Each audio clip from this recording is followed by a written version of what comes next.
Good evening, ladies and gentlemen, and welcome into the Cube for today's semifinal matchup. The number 1 ranked Loyola Academy Ramblers travel for the first time in the postseason. Tonight, a date with the Palatine Pirates. Welcome in today's Cube broadcast. Michael Fellish, Calvin Martin, and Luke Lynch on the call as, once again, the Ramblers play their first road game of the 2015 IHSA state playoffs. Now, Loyola last week coming off a huge win over Homewood Flossmoor. Calvin, what did you like from that game last weekend? We performed really well against a solid team. They in fact have an indoor field, so they have prep throughout winter times and throughout the season, so they're ready for the game, and we came out clutch against them with a 97-yard drive at the end of the game. Now the Ramblers this week actually got to practice at several different locations around the Chicagoland area.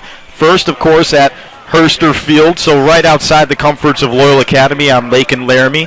Then the Ramblers on Tuesday got to practice at an indoor facility at Ryan Field at Northwestern University, so they didn't have to deal with the weather elements earlier, but earlier in the week there wasn't snow on the ground. And then they got to travel up to the Theodore J. Munz campus in Glenview as well, so that really helped them get it accumulated to such a windy area. But like we said, the Loyola Academy Ramblers are ready to play today, as well as the Palatine Pirates. I was talking to some Pirates officials earlier today. They said their maintenance crew has been out here on the field in Palatine since 6 o'clock in the morning. And Luke, it's hard to believe that there's going to be some football play tonight. Yeah, I was on the field earlier today. The field was quite mush, but you got to think it's going to be rock solid because the snow is just going to make it really freezing. The ball's going to be hard today. It's going to be hard for the receivers to catch them. I'm seeing a bunch of drops as we speak right now. And we're going to see some sloppy football, but you know what? That's the best sign. You know what I'm saying? Good job once again from Palatine for clearing this field, making sure that the game is ready to go. Of course, the original start time for tonight's game, 5 o'clock, got pushed back to 6 o'clock. Now, Calvin, I was at Loyola Academy earlier today. Looking onto Herster Field, you could not see the field numbers. It was quite ridiculous just to see the amount of snow accumulated onto John Herster Field at Sack Stadium. But here at Palatine, the snow is pushed to the side, and you might as well call it the Snow Bowl. The Ramblers and the Pirates are ready to get underway. Looking over at the official scoreboard, which is out of the sight of the press box, but right now still 5:48, a little over 10 minutes to go. 12 minutes on the clock on the official scoreboard. So an interesting setup here at Palatine High School. 3 different press boxes, and we got the best one in the house, Calvin. So much thanks to Palatine High School for that hospitality thus far. Calvin, let's recap these Ramblers from the start of the season till now. A lot of people didn't know really what kind of Loyola team we'd be getting, or the state would be getting. As a senior, I saw my buddy Emmett Clifford start from to finish, and he started off fresh on the varsity squad last year.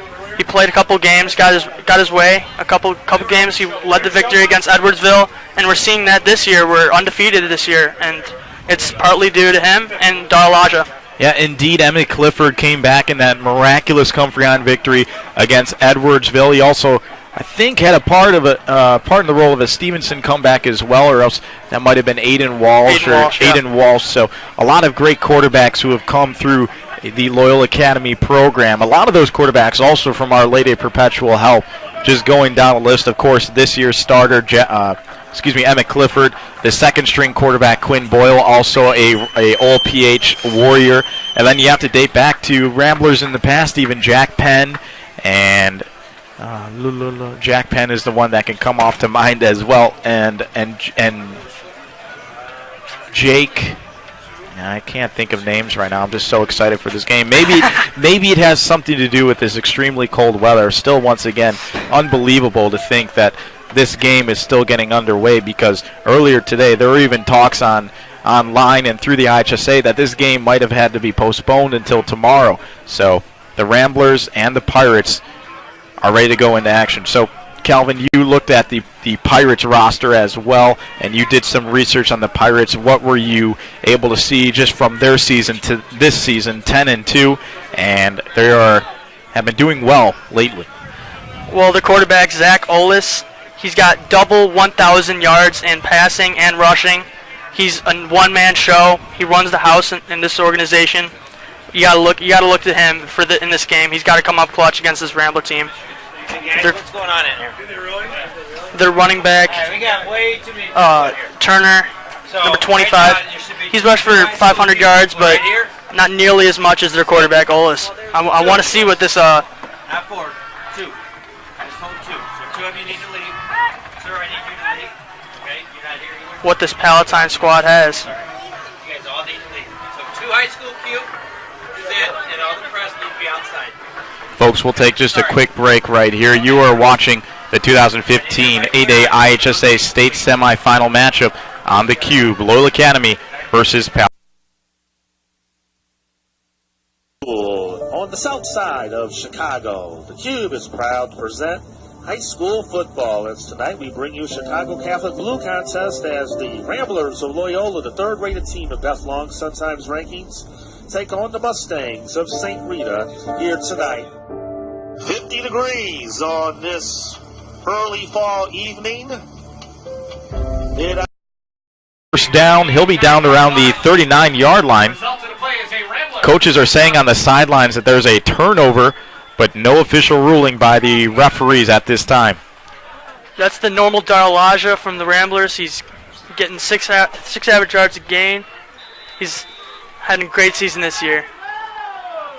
Fresh set of down for the Ramblers. 1st and 10, ball spotted on the 39-yard line. Another rush to Darlaja as there is a flag on the play. Correction, no flag. Palatine calls for a timeout. That's a very early timeout. I wonder what happened on that one. Maybe the defense was kind of confused on the offensive perspective. I'm not sure. Indeed, you'd almost like to see both teams kind of get in the rhythm of a high school football game, but Palatine calling the early timeout, and the clock will stop. We'd also like to give a big thanks for this broadcast brought to you by the Cube. The producer on site for the Cube, Sean Frazier, in attendance today, manning a lot of hats. On behalf of the Cube, that is, he has been helping out with the technical direction. Now the cameraman went to his car about a couple times just to get a camera and tripod. He even got my burger today. So he has been doing a lot of work for Loyola Academy and Palatine thus far. So not much you can see already, Calvin, just simply 3 or 4 rushing plays for the Ramblers, and you have to assume that both teams are going to be attacking on the ground today. So which team is going to have the better rushing game, and that could ultimately be the deciding factor of today's game, indeed.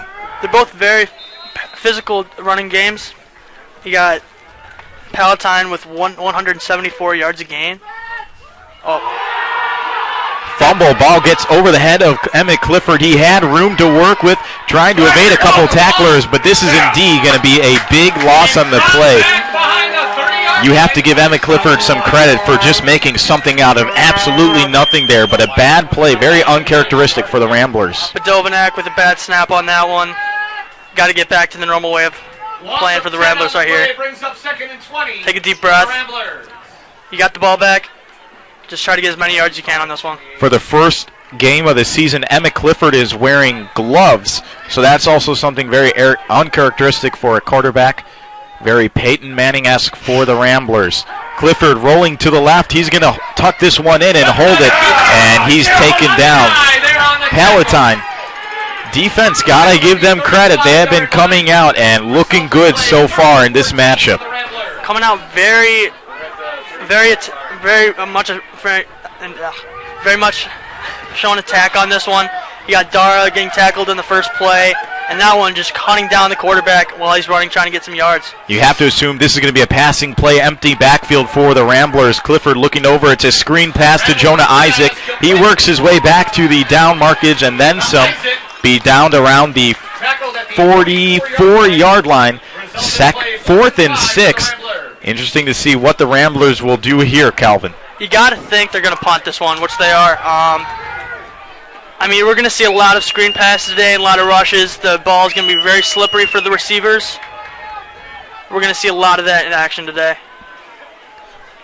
Johnny O'Shea back deep for the Pirates. Patrick Tata on for kicking duties for the Ramblers. And, of course, John Shannon. Oh, it's a fake. Fake play, but not good enough. Did not even see that one coming. Eric Eshu tried to get that ball, and he didn't get it past the down markage. That's a turnover on downs. You know what? You have to give props to Palatine here. They've come out ready to play. Yeah, they have. Halsack, very, very characteristic of him to go for it on 4th down here, but Palatine saw that one coming, apparently. You have to almost think back to the West Aurora game, and under a lower seed. Well, of course, every team is lower seed against Loyola, but the underdog, and they've really come out with a big fight here. So Palatine looking good in the early goings. First play from scrimmage for the Pirates, a quarterback keeper. There's Ollis. Again, he's got over 1,000 yards rushing on the year. We're going to see a lot of that action today. And definitely a quarterback who has seen a lot of football on the varsity program, Zach Ollis, and still has a year to go, so Palatine certainly has some room to grow with their quarterback. Another draw on the play, gains about a couple more yards, make it 3rd and 6. Ball spotted on the 45-yard line. Yeah, he is only a junior here, folks. He's going to be, Palatine's got to be excited for the next year. He's going to be a senior, a lot more action and a lot more skills on the next year. Certainly not. Only a couple wide receivers, I should say, spread out to the right. Running back in the backfield as Palatine takes a break to look to their sidelines. No spread from the Palatine offense. Interesting to see. Stepping back, passes up to number 10, number 3, Sam Taylor on the coverage. And that's a great play by the secondary right there. You got it.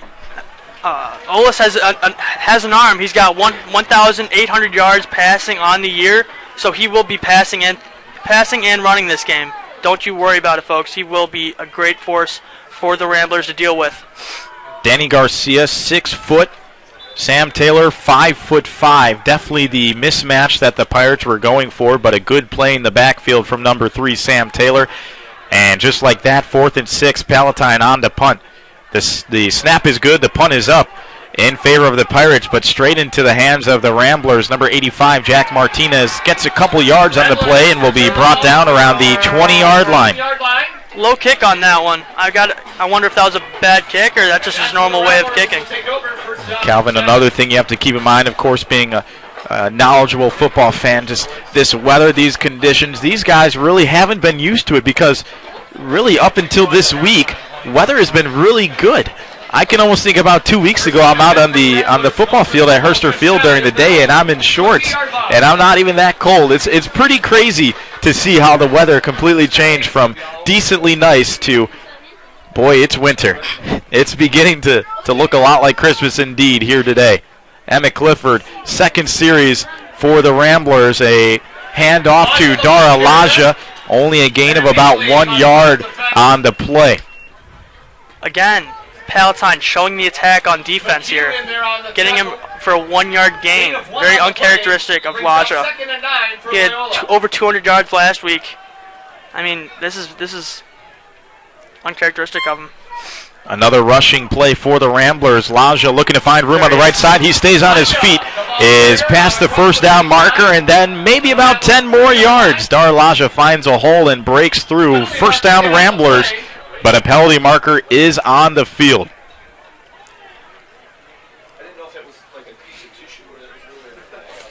Loyola is walking back, so it could be against the Ramblers, and indeed it is, as the Palatine fans have a round of applause. Against the Ramblers. Palatine got lucky on that one. I mean, they had a great run right there, broke a couple tackles for like a 20-yard gain, and nothing going for a 10-yard loss on the play after that holding call. So what would have been a first down is now second. He keeps moving back here. Second and then some. 2nd and 20. Ball spotted around the 10-yard line. The Ramblers, ball at their own. very uncharacteristic as well of this Rambler offensive line, a really consistent unit throughout this season. Sam Badovanak, Jack Badovanak, Daniel Kurkowski, Jack Tamasia. Emmett Clifford, another pass here to number 88. David Terrell stays on his feet inbounds and gains of about 7 yards on the play. So that was an absolute rocket coming out of Clifford's arm right there. Got just in time. Terrell snagging that and reeling it in for a couple yards on the play. Even if the Ramblers aren't gaining a lot of yardage at the moment, Emmett Clifford is showing that he can complete passes right now and find his receivers, so a good thing to keep in mind for Loyola. Another passing play here as Clifford rolls out to his left, darts down the field to Jonah Isaac, and he's stopped down immediately. By the Pirate defense. This Palatine defense really coming into form early here. We've got a couple stops, 2 3 and outs, and just really not doing well for the Ramblers right now. Palatine loving what they're seeing right now. Yeah, indeed. Back deep in punt formation for the Ramblers, number 47. Another punting play for the Ramblers. Now both offensive series ending in punts. Punt as the ball goes over the head of Patrick Tata and put it on the board for the Pirates. That's a safety. Palatine takes a 2-0 lead, and already 2 bad snaps on the play in this one, costing the Ramblers on the scoreboard. And that's the number 1.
Bounds, so we're waiting for the kick right now.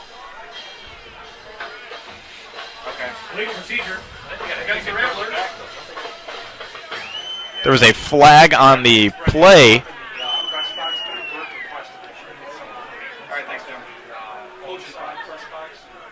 A legal procedure for him kicking it out of bounds.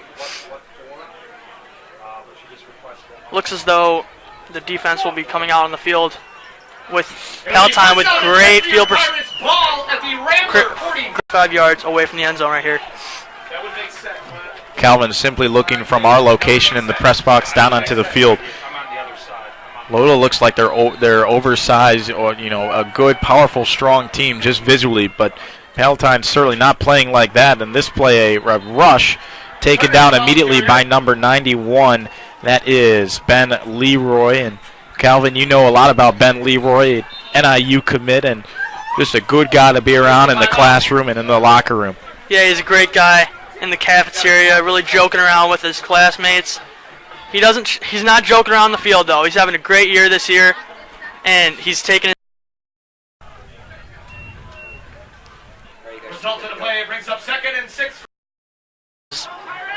are really angry about what's going on right now. Joyce currently in for number 3, Sam Taylor, who is not in the game at the moment. 3rd and 1 with 8 seconds, 5, 4, 3, 2, 1. That'll send us to the end of the first quarter. Palatine leading the top-seeded Loyola Academy Ramblers 2-0. Calvin, you'd have to think that these Pirates certainly have come out with a huge chip on their shoulder, and they're certainly playing like it, but Loyola has not played some good football. Have to keep in mind that snap over the head of Patrick Tata into the end zone for the safety, a failed 4th down conversion.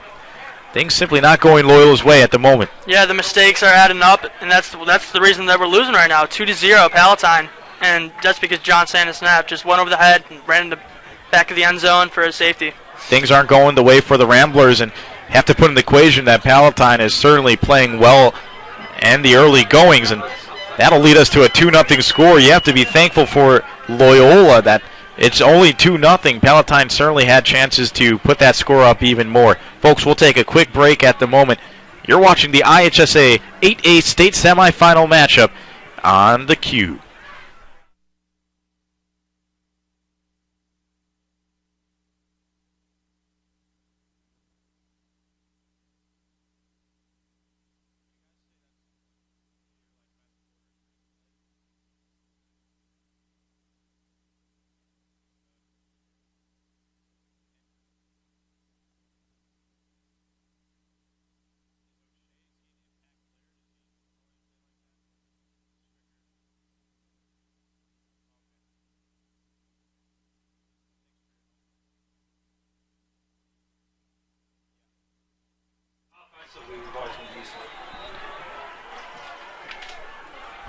Back in action here at Palatine High School. A quarterback draw to the left side of the field. He's breaking free, and that's a touchdown for the Pirates. Zach Oles had a handful of blockers in front of him. Had to assume that the Ramblers would have caught up, but no one got in contact with him. Went into the end zone completely untouched, an 18-yard quarterback run for the score. That was a full team effort on that one. Every single person was blocking on that, and that ended up harmoniously for a touchdown. So folks, don't look now, but the Palatine Pirates are up 8-0, looking to make it 9-0 here in the early goings.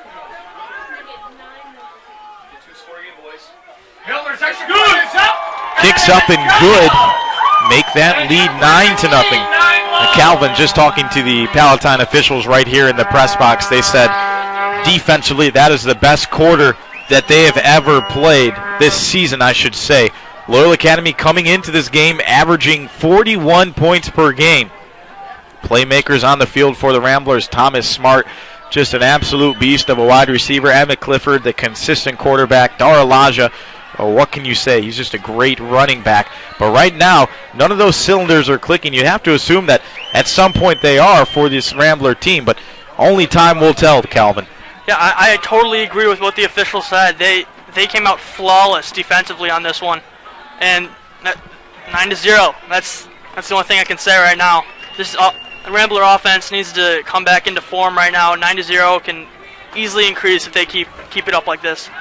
You are watching the 8A state semifinal matchup, Loyola Academy versus Palatine. This broadcast is brought to you by the Cube and is proudly presented by Loyola Academy. Big thanks once again to Palatine High School for the hospitality that they have shown to us in preparing for this broadcast. And also, you have to give a huge shout out to the maintenance crew for making this field playable and looking great, and the great scenery and backdrop of the snow around the field. It's a neat environment to be in today. Squib kick on the kickoff for the Pirates, and Jake Marweedy will take over things. And he'll be down at the 40-yard line, so the Ramblers have 60 yards to work with as Emmett Clifford and the offense take back to the field and really look to get something started here, Calvin. Yeah, we haven't heard Marweedy's name much, and in the past couple weeks, he's been a huge target for Emmett Clifford. Even in the shotgun, played Wildcat a couple times, and we haven't seen that much right now. You'd have to assume on this play that the Ramblers are going to try to get things going through the air, as the first play is a run to Dara Laja as he stays on his feet and is down to around the 10-yard line, make it 1 yard short, 2nd and 1.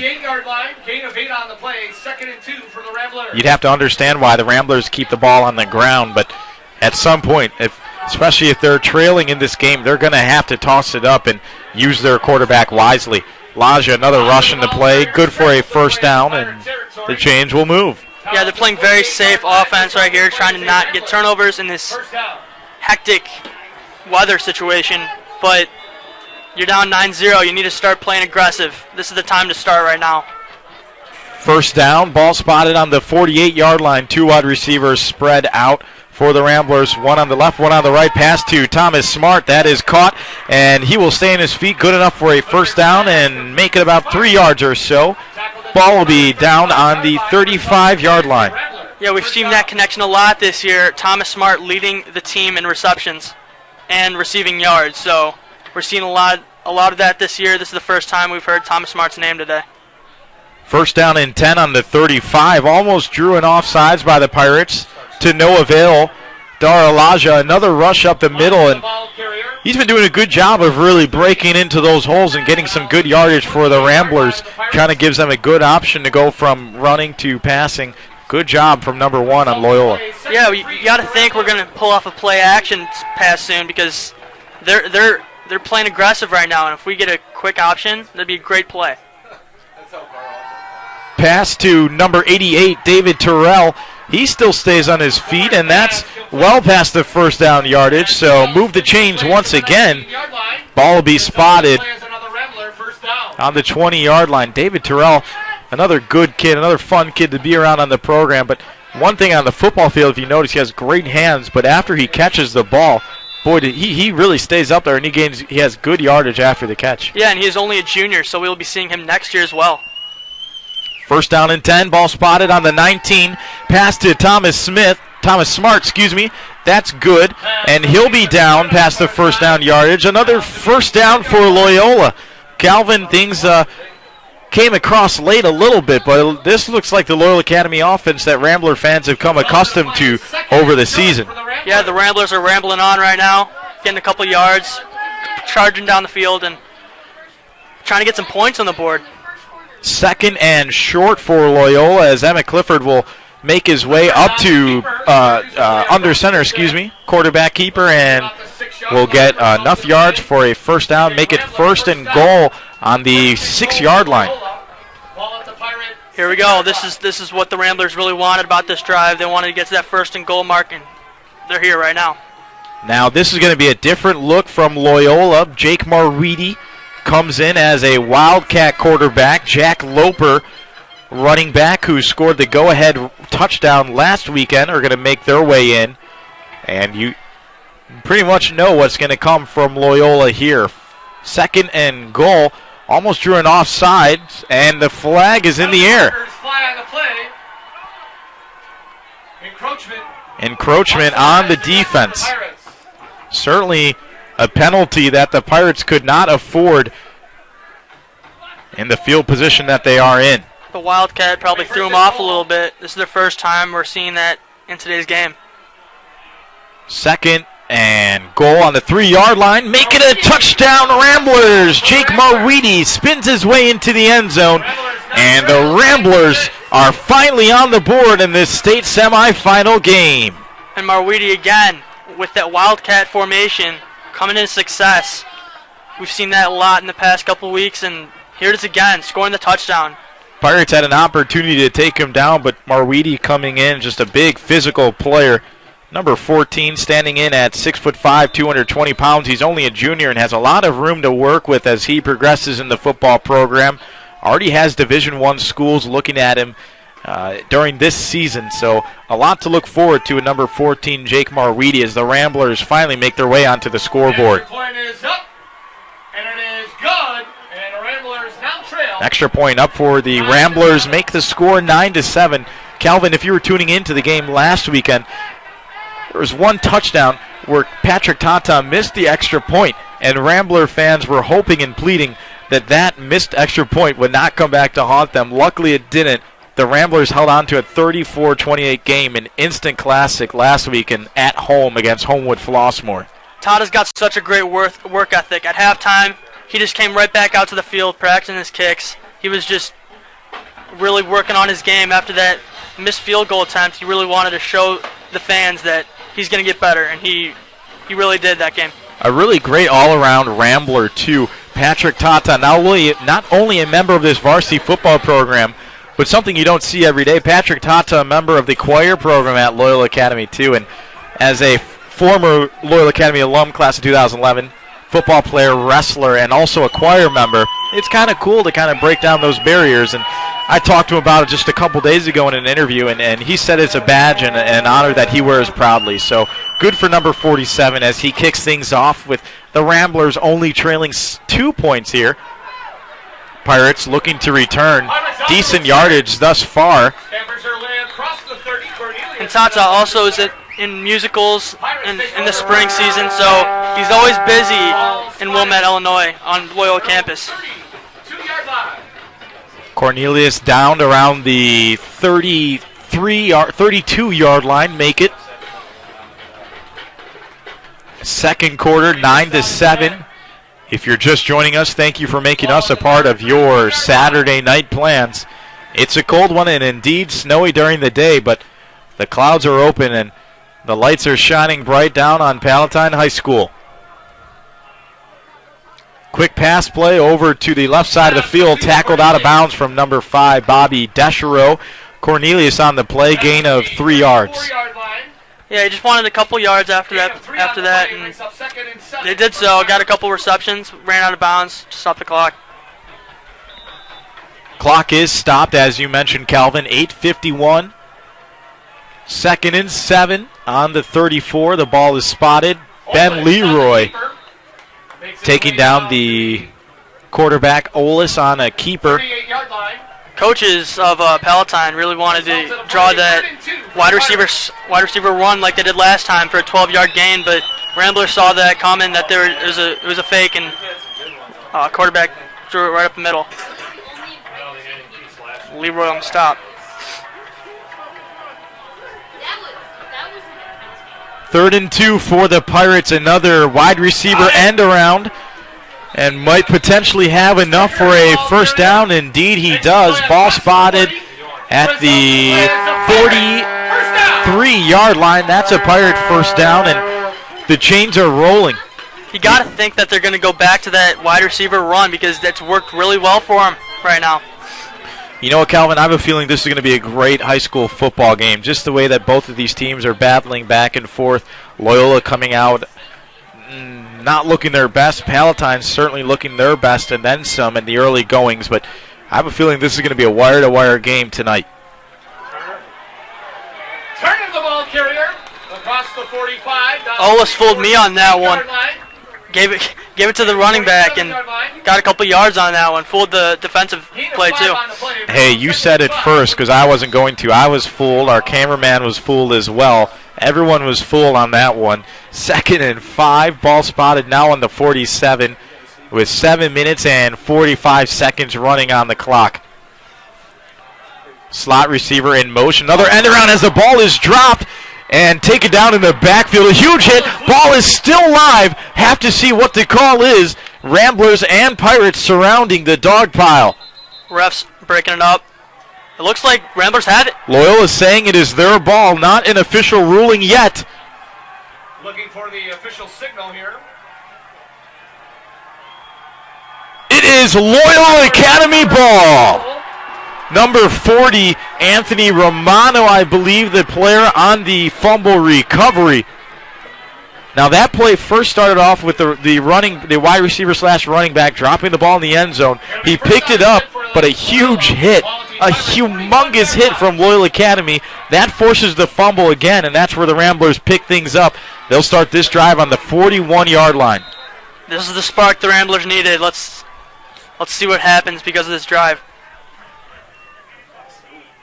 Another snap that could have gone wrong. Clifford using those gloves to grab it and hand it off to Daralaja. Good run, about 4 or 5 yards on the play. Make it 2nd and 6. Ball now spotted on the 36-yard line. Yeah, you said it. Those gloves must need in this game. 2nd and 6. Laja once again. The carry as he breaks through. No one's going to take him down. He's still on his feet. The 10, the 5. He's through. Touchdown, Ramblers. Wow, that was a great run right there. Broke a couple tackles and just had a wide open, wide space of green right there and just ran right through it for the touchdown. There's two kind of running backs in high school. Ones who can make plays from the environment that their offensive line and their blockers create. There's others who can use those blocks but who can also make something out of nothing, and that is exactly what Dara Laja just did right there. He broke about 3-4 tackles on the play en route to the end zone and scored a touchdown. Ramblers take their first lead of the game. My goodness, what a good run from Laja. Tata on to kick the extra point. Thomas Smart, the holder for the Ramblers. The kick is up, and the kick is good. It is good, and the Ramblers now lead 14-9. And the Ramblers right here, they finally got their lead back, and 14-9 right here. Palatine needs to come back right now and have a good drive right now. Folks, if you're just joining in, thank you for making us a part of your Saturday night plans. Michael Fellish, Calvin Martin, Luke Lynch, and Sean Frazier all taking part of this Q broadcast as Loyola Academy plays their first playoff game in the 2015 IHSA state playoffs. Yeah, it started off a little sloppy with the Ramblers having a couple bad snaps, just like I thought that would happen because the weather's really, really awful right now, but they're coming back into form. Both teams are. Another thing you have to keep in mind, Calvin, about today is the Ramblers were anticipating all game to be leaving at a certain time, and then once the time change came around, everything had to be shifted back another hour. Not making excuses, but I was at Loyola Academy. A lot of the football players were just sitting down watching some basketball games and just waiting for the time for them to leave to Palatine. But now it seems the Ramblers are in mid-season form as Pirates are looking to make something on this kickoff return. Will be taken down around the 25-yard line. Good football to be played here. Yeah, he was fighting those tackles. He was in a huddle and just kept trying to get yards. Really showing some effort by the Palatine side. I believe that was Cornelius on the return. Well, we'll have to see how the Pirates respond now that the Ramblers have taken their first lead of the game, 14-9, 6:47 on the clock.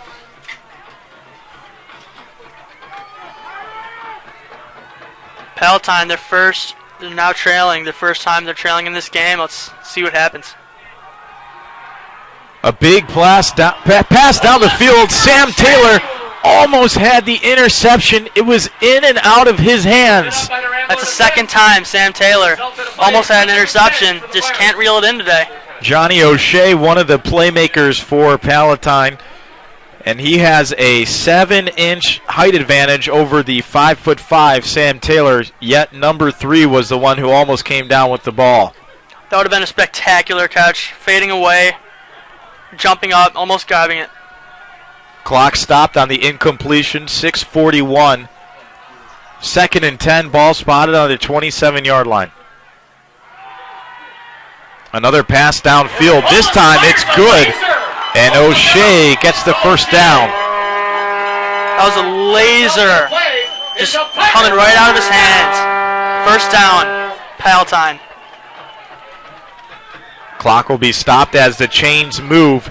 6:34, ball spot on the 44, as you said, Calvin. 1st and 10 for the Pirates. They're certainly getting something started here as a screen play is put into play. Room to go for the receiver. 8 yards or so past the first down marker as Turner gets another first down for Palatine, and the Pirates are certainly moving downfield with ease in this offensive drive. Again, great teamwork from Palatine, setting up blockers for their running back for the first down. 6:15 and running. 4 wide receivers spread out, 3 on the left, 1 on the right. Olis looking to his sideline for the call. Turner in the backfield as well. The snap. Hand off to Turner, and he's met by a host of Ramblers. First by number 44, middle linebacker Frank Doherty, and he's taken down in the backfield for a loss of 3 on the play. Make that 2nd and 13. Ramblers saw that one coming right away, started blitzing, and just got in the backfield to meet their running back.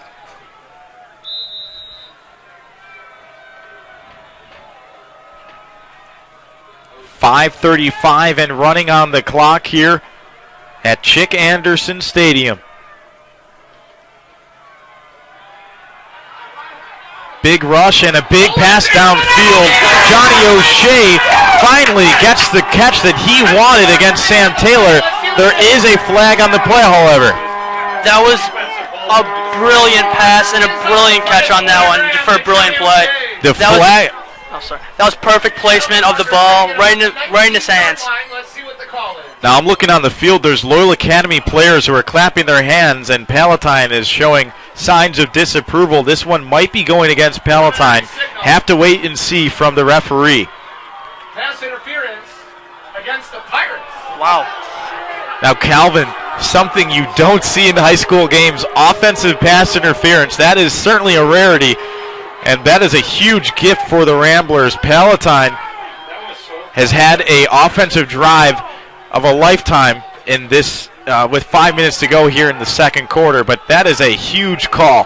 That went from a ball being around the 15-yard line to now being brought back to the other side of the field. That is just a walk of shame for Palatine. That was very generous for the Ramblers. I did not see that much contact. There was contact both ways. Could have gone either way. Long second down right here. Resulted in a penalty, 2nd and 27 for the Pirates. Ball now spotted on the 44-yard line of the Ramblers. And certainly so, the Palatine fans are expressing their disapproval of the last call. 2nd and 27 for the Pirates. And they have the clock working against them if they want to get something going onto the scoreboard. Another big pass downfield, this time to Oates again, but in and out of the hands. A beautiful pass. If you're going to catch it on a great pass like that, it's right there. Otis is not frigid at all. He's really loose right now. He's getting really into it. That was 30 yards plus in the air and just almost perfect placement, incomplete pass. Palatine is certainly going back to the well in this first half of targeting the right guys, and so far Johnny O'Shea has been their go-to guy in the passing game. Clock stopped at 4:53, another pass and a rush for the Ramblers. This time he's tripped up in the backfield. Olis sacked by number 50, Jack Howe on the play. Olis is quick, but not that quick. Jack Howe got back there really and just got him right in time. And a good tackle at that. Howe didn't get his body on the quarterback, simply was able to trip him up by his legs. And that play, that pass interference call, certainly has changed the tides at Chick Anderson Stadium.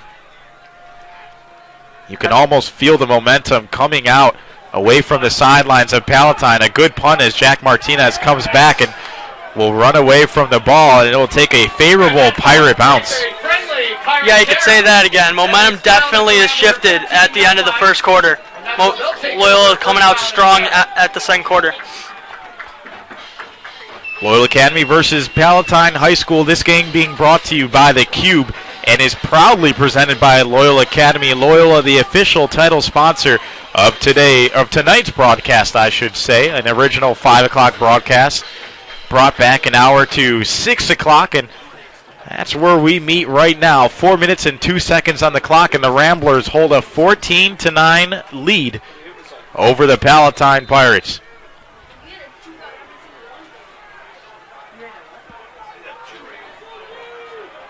Changing the play up on this one. Two backs in the backfield alongside Emmett Clifford. It's going to be a pass play to number 87, Eric Eshu, and that's good for about 8 yards. Eric Eshu, a Northwestern commit to play super back, which is a combination of tight end position and the fullback position. So he'll be doing some blocking, he'll be doing some catching for the Northwestern Wildcats next year. Eshu, also a basketball player, I believe, in his early years, and a baseball player as well, but once he decided that football was going to be the sport he focused on, he only committed to the football program as Daralaja breaks through on the inside. Good enough for a first down and about 6 yards or so. Result of the play is a first down. Yeah, Eric Ashe, you're showing great determination in this football program, really coming into his own as the tight end in this program. And he'll get to follow the likes of Ramblers such as Pat Hickey, Chance Carter, E.J. Webb, Brian Mulrow, just to name a few of Rambler football players that take their talents to Evanston. A bootleg play as Clifford completes the ball to number 86, Thomas Smart. The referee will down him at the 34-yard line. Yeah, the knee was down on that one. He tried to get up and play it off, but his knee was down right there. Would have gained an extra 2 yards, but I believe the call was right on the field as Smart caught the ball with one knee on the ground. And, of course, in high school football, if any of your knees or elbows, head, shoulders, knees, or toes hit the ground, then it's an official down.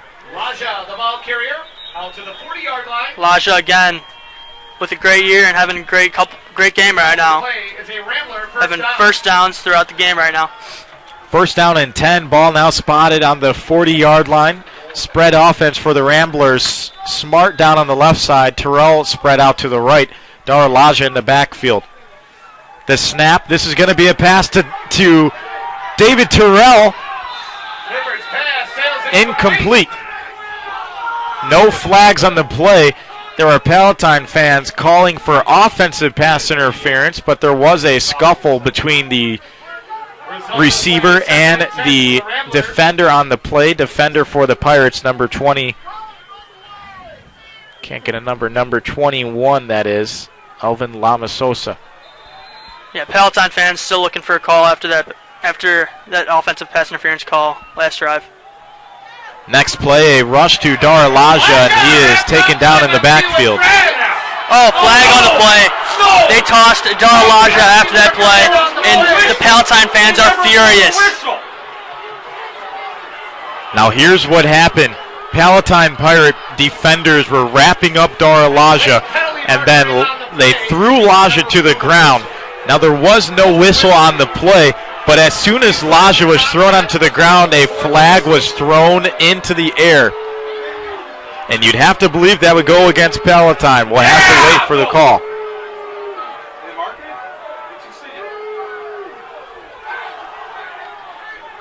There is a chance they might simply take that flag back.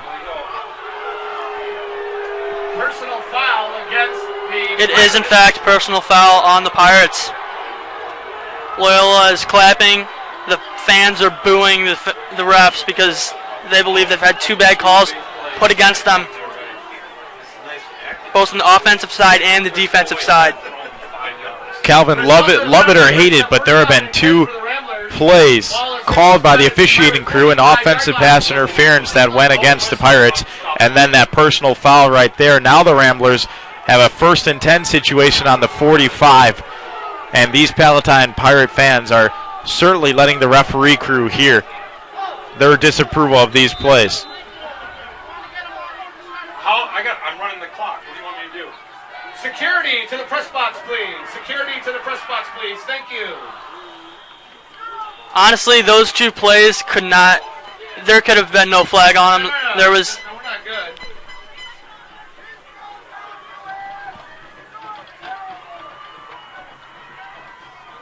Second and 10, clock stopped at 2:08.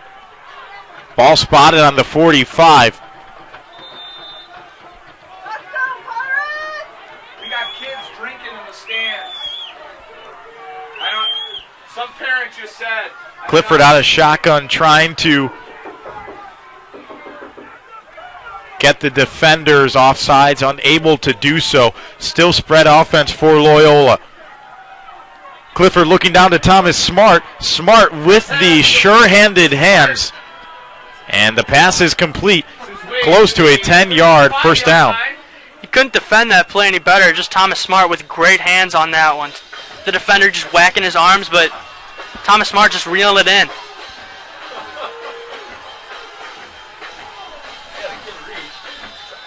Result on play, 1st and 10 for the Ramblers.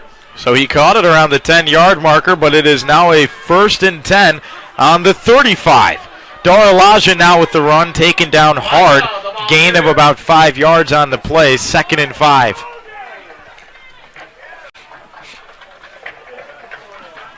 Yeah, Laja having a great game. We've had some big plays by him and a bunch of different average plays. 5-yard gain on that one.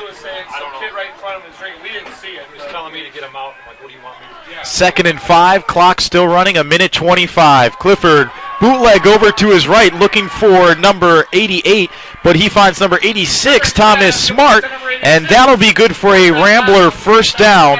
Pushed out of bounds, clock stopped at 1:17. Thomas Smart coming back off an injury. This is his second week in. He was not in for the first 2 games of the playoffs, and now he's in. He's making a big impact in this game. And huge for Thomas Smart to go out of bounds to stop the clock at 1:17. 14-9, Loyola on top over the Palatine Pirates, and the Ramblers looking to tack on to the scoreboard before halftime. This pass down the middle to Thomas Smart, in and out of the hands of the wide receiver. A lot of contact between both sides of the party, but to no avail. Thomas Smart simply has the ball jump out of his hands.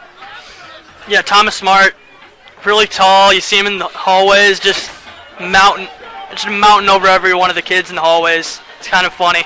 And he has some great hair too. He has some great flow, as kids would like to say it. With the incompletion, clock stops at 1:11. 2nd and 10, ball on the 17. Daralaja finds room to run with down the field, taken down around the 11-yard line. Again, Laja having a great game. Almost had another first down right there.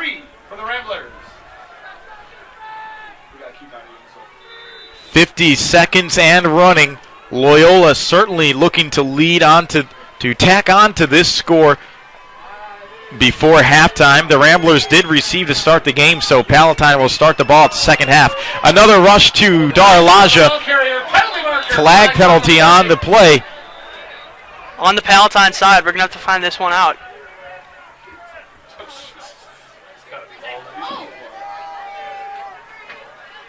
And this looks as it's going against the Ramblers as Loyola makes their way away from the end zone.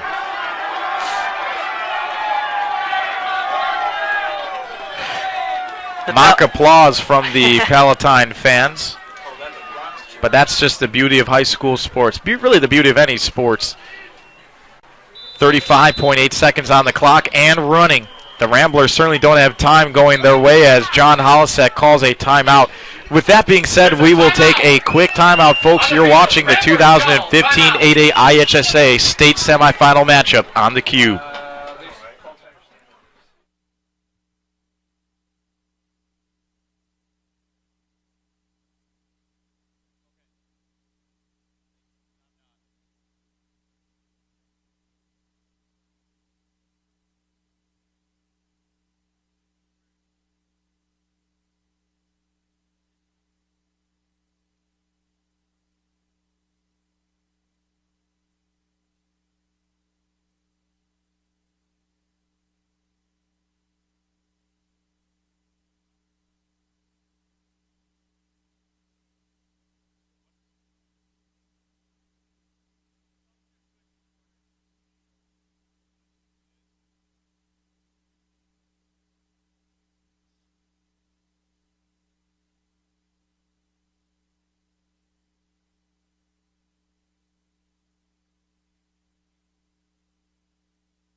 Third and 10 for Loyola Academy. 32 seconds on the clock. This is certainly a defining moment in tonight's semifinal matchup.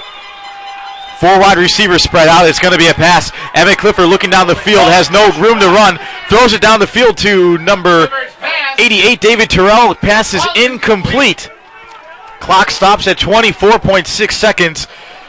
The ball's still on the 18-yard line. That brings up the question, what are the Ramblers going to do, Calvin? It looks like they're staying on the field. Clifford is looking back at coach.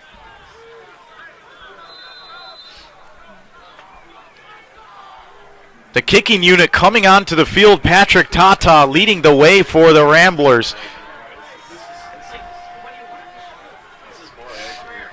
Patrick Tata has a rocket of a leg. I saw him working on his game after his missed field goal attempt at last week, and he was just pounding 20-yarders in. From the 20-yard line, I'm saying. Thomas Smart will be holding the ball around the 25-yard line, make it a 38-yard field goal. The kick is up, and the kick is good. He had plenty of room to spare on that one. Patrick Tata has not had a lot of opportunities to kick through the uprights via field goal. And my goodness, what a dart from the senior. And the ball is going to be rock solid because this weather, and that had to hurt his foot on that one. That was a monster of a kick and right through the uprights. You know, Patrick Tata on any other team could be a starting linebacker. Just looking at the numbers he puts up in the weight room, he leads the team in bench pressing for his weight category, power cleaning, squatting. Just a physically gifted kid. But the Ramblers need him where he's at, and certainly a very good kicker. And you'd also have to keep in mind, you know Mike Kerzlowski and the Kerzlowski brothers. They were staples in this special team category for kicking at Loyola. Yeah. No one knew who was going to replace him, but Patrick Tata took on the role, and that did mean indeed that he had to take time away from playing on defense, but he certainly is a team player, and that's what this Loyola Academy team is all about. Yeah, he is a true Rambler on and off the field. A squib kick with 19.5 seconds left is mishandled by the Pirates.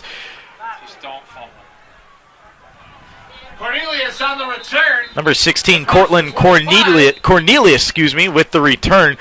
Palatine has 12.2 seconds left of football to work with as the Ramblers were able to get on the scoreboard, and 8 points, I mean, that's a touchdown lead right there. So this is still within reach of a one-possession game as we are nearing halftime.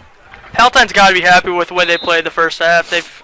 In the beginning, they were up 9-0, but you know what? They played great defensively, and they had a pretty good offensive session too. So you got to be excited the way Palatine's playing. The Pirates have taken a knee to go into halftime.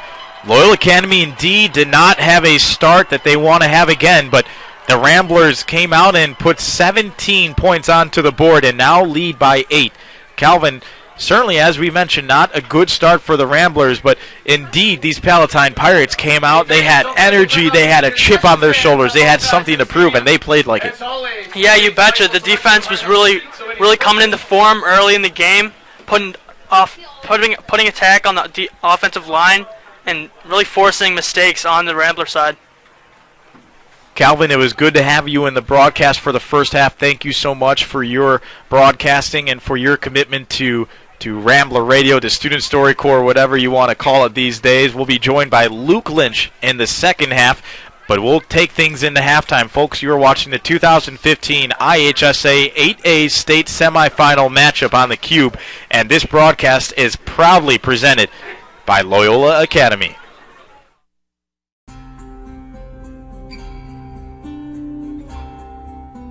When I look at our students, I see leadership. I look in my students' faces, I see growth on a daily basis. When I look at my students, I see community. I see optimism. I see inquisitiveness. I see excitement. I see so much potential. Passion. Dedication, spirit, Creativity. tradition. Love.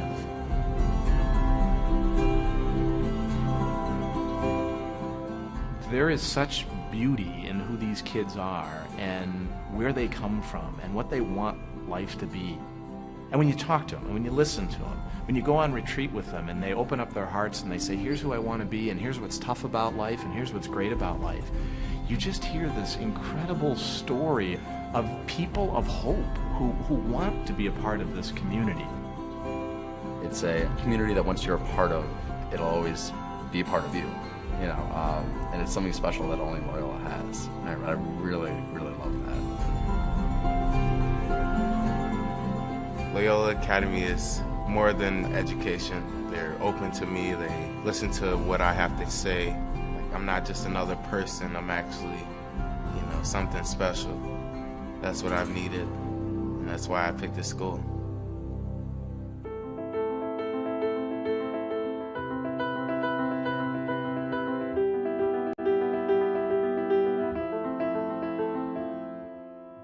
Humans are motivated by several things, and one of them is to do a really good job at the things we're doing. And we keep being told in our society that we're motivated by money or by things or by privilege. But what we are really motivated by is finding a challenge and meet that challenge. And the British and their small ships defeated the great Spanish Armada.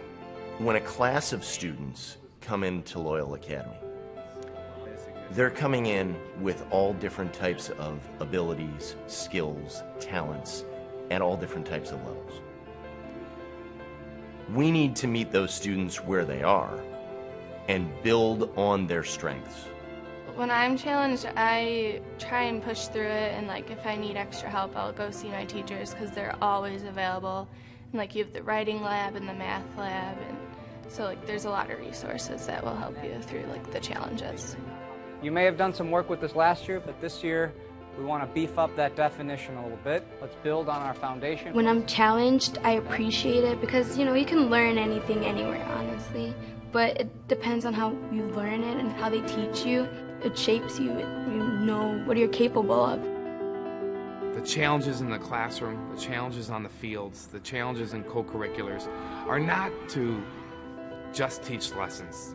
They're really to take that kid or that student to the next level, and it's an ongoing process. Loyola Academy is a college prep institution, so our goal is to ensure that our kids are prepared to leave Loyola and to go on to college. Obviously, that's not our only goal, but it's one of our top goals of our school. 99% of our kids go on to a 4-year institution. So when we teach a student biology, we are interested in the content, there's no doubt about that. But we're also interested in how they form as a student and how they approach difficult processes and difficult material. So when we look at a study of one-celled organisms, we also look at how does one of the one-celled organisms in our world, malaria, affect all the people of the world? Why have we not been touched by that effect directly? And what does it do to the economic and earning impact of the people who are touched by it? So a great teacher can balance all of that, the content, the human effect, and your growth as a student. ¿Qué representó? ¿Qué nos dice la obra de Picasso? Growth means we need to look at the world around us and not be above it, but be in it. 是一个很美丽的城市，上海有很多大楼。 The language is representative of how people relate to one another. It's all about cultures and connections.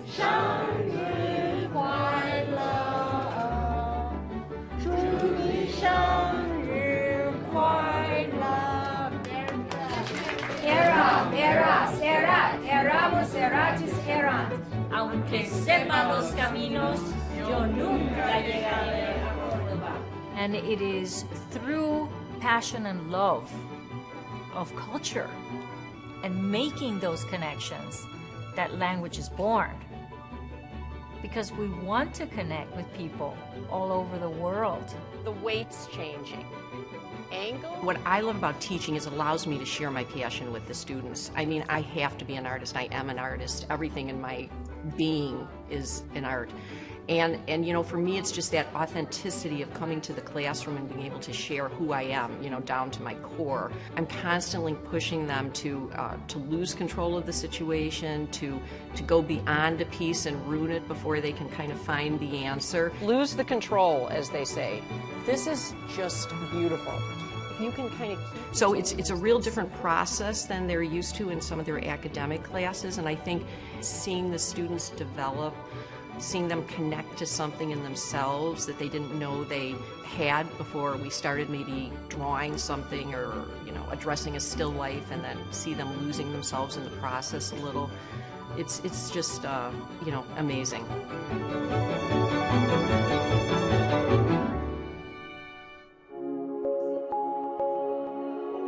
The books that we use for Latin 1 are online. They can then transport pages of the book into a note-taking app, and they can take notes directly on the book, which makes it so much easier than having two separate places to have to look. Now it's all integrated.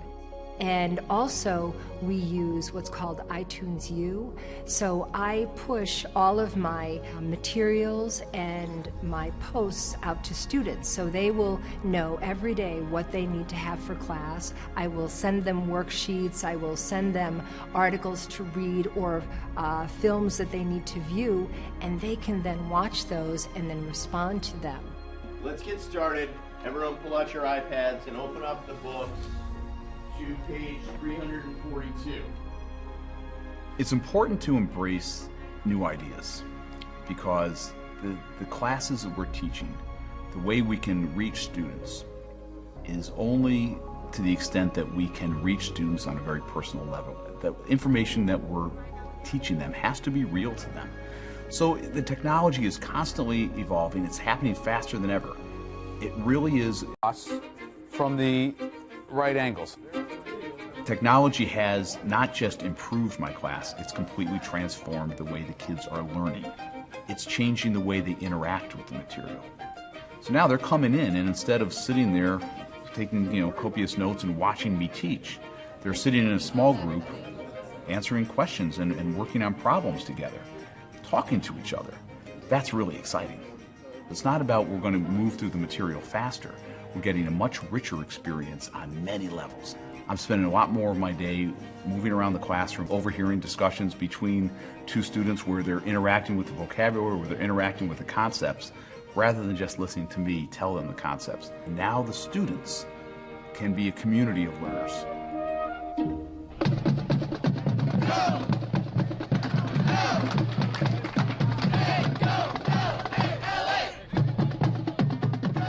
Loyola Academy is not shy about wanting to be the best, and we want to be on the cutting edge. So we make no bones about that, and that's important to us. We want to be the best, and we want to provide for our students.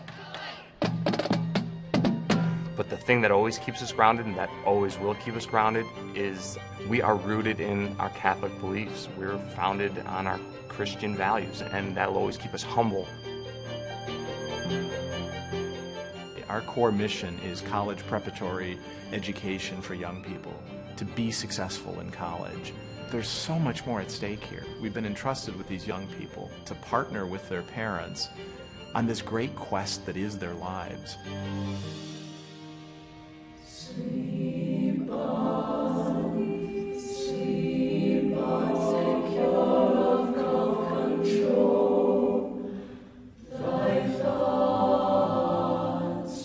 belong to heaven and thee.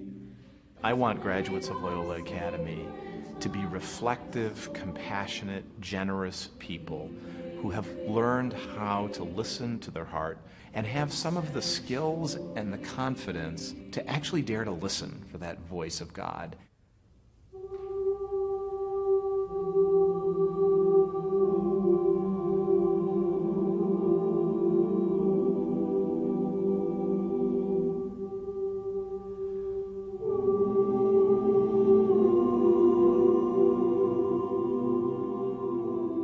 Our students are involved in a variety of things, but really what holds all of those things together is the Jesuit mission. We take great pride in how we teach our students to look at the world differently. And when I say look at the world differently, I mean to see the world as having evidence of God all around them in the people they encounter and the way that they encounter people.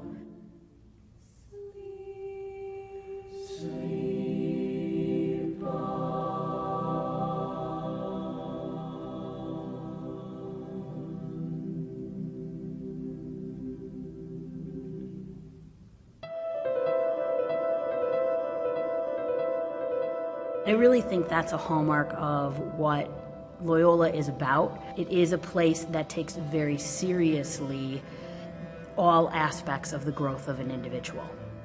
And may our hearts and our minds and our bodies be moved to action to become more and more today the people that God has created us to be. Loyola has presented so many opportunities to me that I would not have been able to receive anywhere else. In the Father, and the Son, and the Holy Spirit. Amen. Lord, teach me to be generous. Teach me to serve you as you deserve, to give. Loyola's taught me so many values that I'm going to use later in life.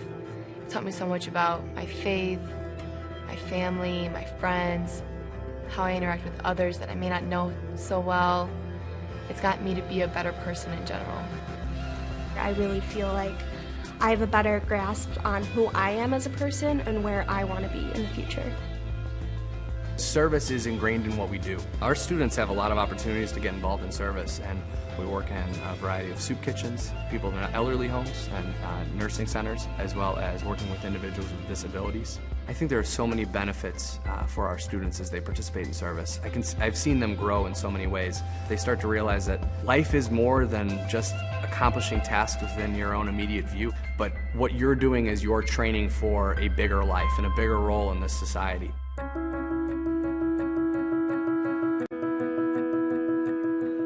You don't have to be around Loyola very long to discover that tradition is an important part of the life of the school. There's a great prayer in the Catholic tradition where God is described as beauty ever ancient, ever new. And what Augustine is trying to play with in that phrase is a notion that God is never changing and yet always new. And that's sort of how I think about tradition in a place like a school, a tradition in a place like Loyola Academy.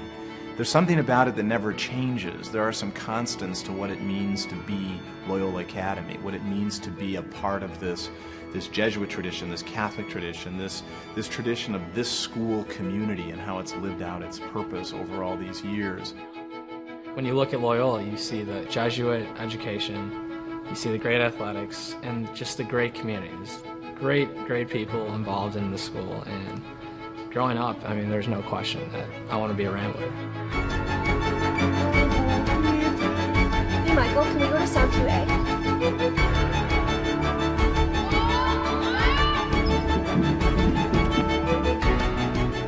But if we're not constantly asking those questions about where the beauty ever ancient, ever new is popping up in new ways and challenging us in new ways, then our tradition's not going to survive.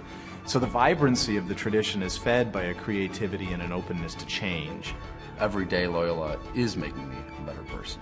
I mean, through academics and extracurricular activities. I mean, Loyola's inspired me to use my talents and share them with the world, and with the religious aspect, for God. And through everything that we do at Loyola, it's striving to make their students better people. On the first day of school with freshmen, I always ask them this question, and it comes from a wonderful American poet named Mary Oliver. She concludes the poem simply with this question for the reader: what is it you plan to do with your one wild and precious life? This is a place to ask that question. This is a place to let that question rattle around in your heart. This is a place to let that question get tested. Never let go of it. What is it you want to do with this gift of your life?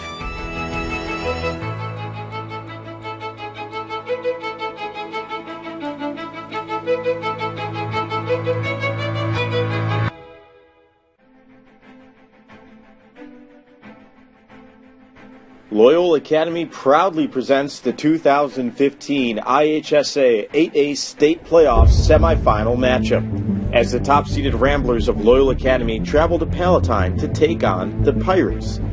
This game will be streamed live on theCUBE, with the winner punching their ticket to Northern Illinois University to play in the state championship game.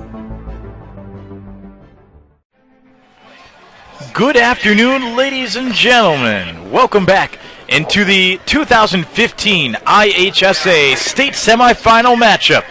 Michael Fellish, Luke Lynch, Calvin Martin, and Sean Frazier on the call for today's game. A cold one with snow in the background, but Luke, it has certainly been a game for the ages, both games, both tonight and last weekend. Loyola Academy has certainly had to prove themselves as the #1 team in the state. Oh, definitely, Michael. The last two games, not only have they been fantastic games to watch, but they've also been the only two games this season that Loyola has trailed. Loyola went down early 2-0 here today, and they went down last week early 7-0. A miraculous come-from-behind victory last weekend, as you said, 34-28 victory over Homewood Flossmoor. And it's almost a shame that that game happened last weekend instead of next weekend if the Ramblers were to hold out this game and this lead at the moment, currently up 8. But Homewood Flossmoor was the #1 team all season long. And one upset loss at the end of their season in their season finale, they went from the first seed all the way down to the 8th seed. So that meant that those two teams met last weekend at Loyola in the quarterfinal. And we all know how that went, an instant classic. And Loyola fans have said in recent memory that has been one of the most prominent signature wins that simply they can remember and they have been able to witness live. Yeah, definitely. It was a fantastic game to watch. Well played by both teams. As you said, Homewood Flossmoor gave Loyola a run for their money start out, and just a fantastic football game, and Loyola was fortunate enough to advance.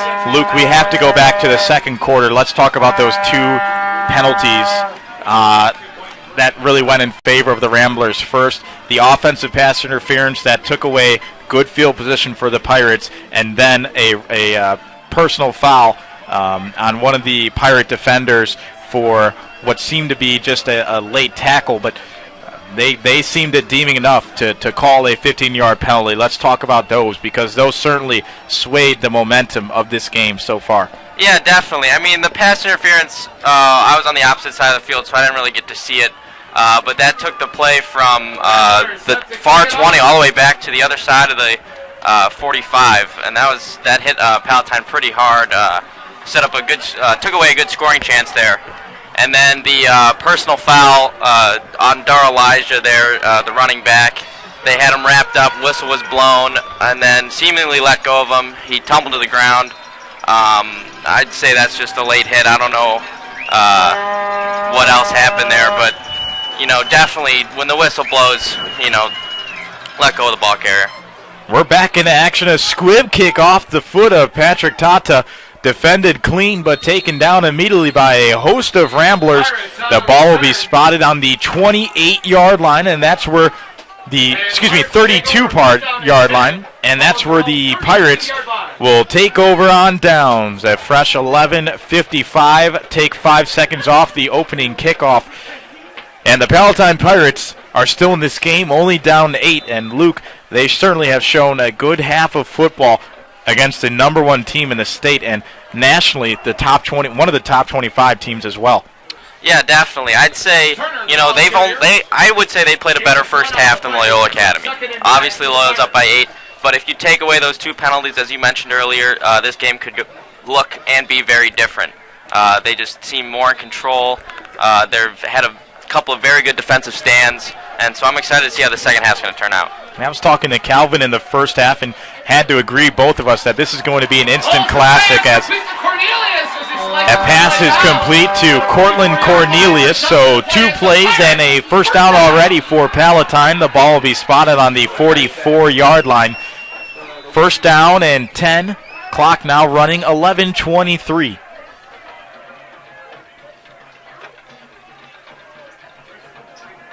Four wide receivers out for the Pirates. Another passing play. This one to Johnny O'Shea, and that's good for another first down. Result of the play is a Pirate first down.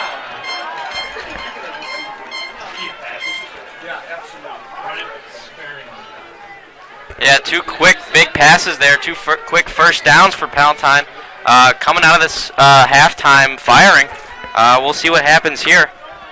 See if they can continue their good first half. Another passing play, this time to Cortland Cornelius. A missed tackle. Bobby Deschro was in the vicinity to make the play, and that's certainly something you don't hear. Deschro, one of the sure-handed tacklers for the Ramblers all season long. A free safety. His father, Bo Deschro, defensive lineman coach, and Luke, you may know him as the dean of Loyola Academy as well. Yes, I do. Dean Deschro, as we call him. But yeah, Bobby, great player. He's one of the captains. Fantastic free safety. Willis's pass falls incomplete. Pass incomplete. Intended for Lamb. Result of the play brings up 3rd and 5 for the Pirates.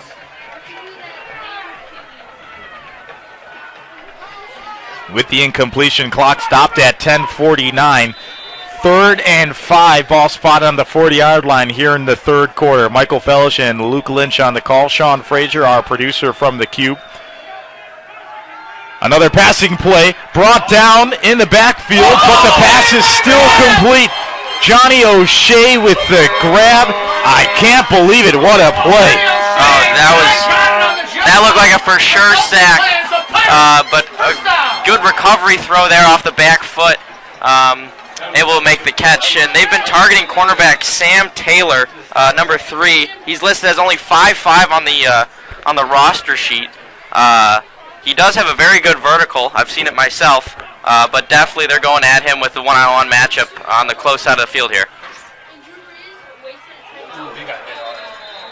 Turner, the ball carrier. On that last play, Graham Repp was in the backfield, as you said, and almost a near sack there. Kind of remarkable from Olis to get that ball. It almost seemed as if he was halfway in the air as he released it to Johnny O'Shea. But nonetheless, a good completion on behalf of the Pirates. The chains have moved. The clock is still running. 10-17, 2nd and 11. Result of the play, 2nd and 11 for the Pirates. This Rambler defense is certainly not holding their cards. A lot of blitzes on behalf of the linebackers here. Another passing play, broken up, incomplete. And that's number 7, Joey Satella, on the coverage. Pass was intended to number 16, Cortland Cornelius. Yeah, that one right there. Satella read the coverage pretty well. They both broke on the ball and kind of collided it with each other right in the middle. But good defensive play there by Satella. 3rd and 11, another passing play. Going deep is And it appears to be Palatine. That ball is completed, but in the hands of the Ramblers. Sam Taylor, an over-the-shoulder catch. Only thing is, the ball is spotted on the 1-yard line. The Ramblers certainly will take the turnover, but now they are working with their backs against them. The end zone is just 1 yard away. Yeah, Michael, and that was Sam Taylor. I just mentioned him earlier. He's listed as 5'5" and a cornerback. He's a starter cornerback. They've been targeting him all day. He came up with an over-the-shoulder interception there. Kind of had to run out on his speed there, marked at the 1-yard line. But definitely a big break for the Ramblers here and a good play by Sam Taylor. Jake Marweedy in the game in Wildcat. It's not too hard to imagine where he's coming from. Is Jack Loper late to the party? He will be the fullback in this situation. 1st and 10, ball on the 2. Marweedy gets some breathing room and then some for the Ramblers, taken down at the 5-yard line. Yeah, Jake Marweedy was originally the backup quarterback for last year's squad.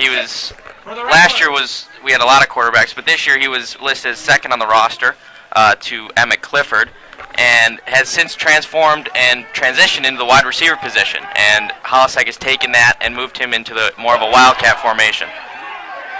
A snap that almost went in and out of the hands of Marweedy. If he didn't get that ball, that would have been a Pirate touchdown. Brings up 3rd and 8 for the Ramblers. Nonetheless, Marweedy gets the ball, and it's still a long way from the first down marker. Make it 3rd and 8, 9 minutes on the clock here in the third quarter. This is certainly a close game, too comfortable for most Loyola fans to hope for in the third quarter. Only a 1-score game. Ramblers up 17-9 with their backs against them.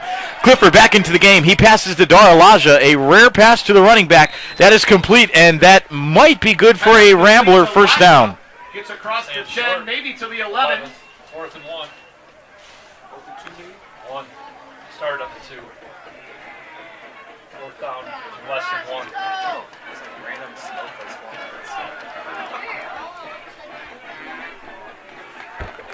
Result of the play, 4th and 1 for the Ramblers.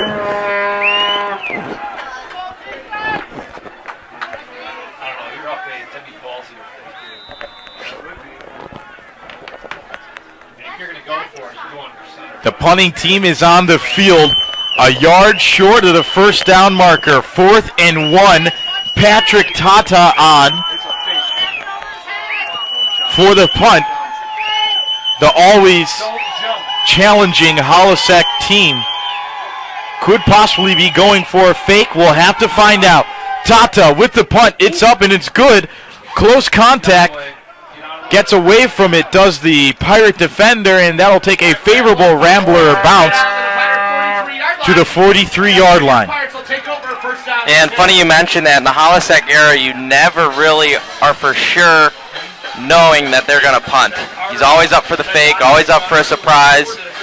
Fantastic coach. Never know what he's going to do on special teams.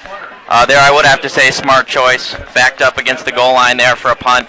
And it paid off with Tata's favorable bounce there. Have to give flashbacks to my old friend, Australian rugby punter Patrick El-Zogby. Not sure if you remember his play or not, Luke, but really a fun punter to watch during the 2010 season as Olis, a quarterback keeper up the middle. About a 5-yard gain on the play, make it 2nd and 6. 4-yard gain on the play, ball spotted on the 47-yard line.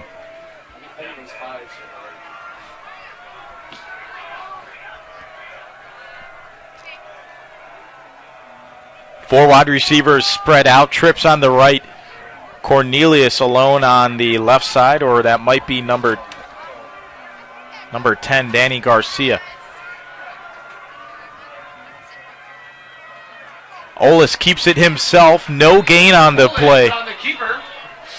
No gain on the play. Brings up 3rd and 6 for the Pirates. 3rd and 6. Clock will continue to run now. 6:40.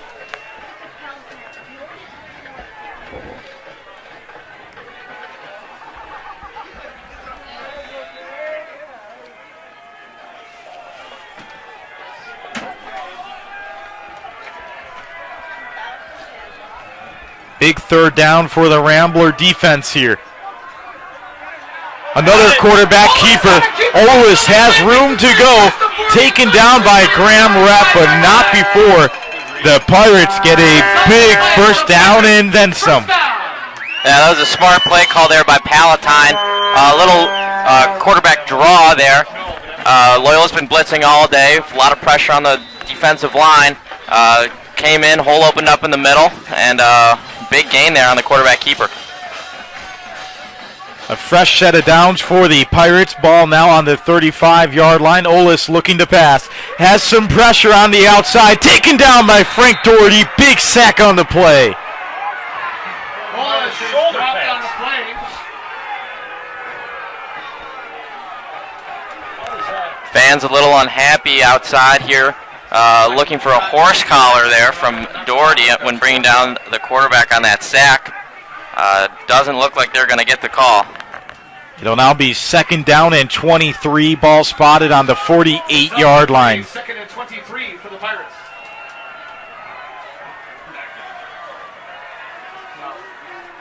Big defensive stop. Pirates are going to pass once again. They are not. Olis keeps it again and taken out of bounds at the 34-yard line. So he will make his way close to the original first down marker. Clock will stop at 5 minutes and 11 seconds here in the third. 3rd and 11. Result of the play, 3rd and 11 for the Pirates. Ball spotted at the Rambler, 36-yard line.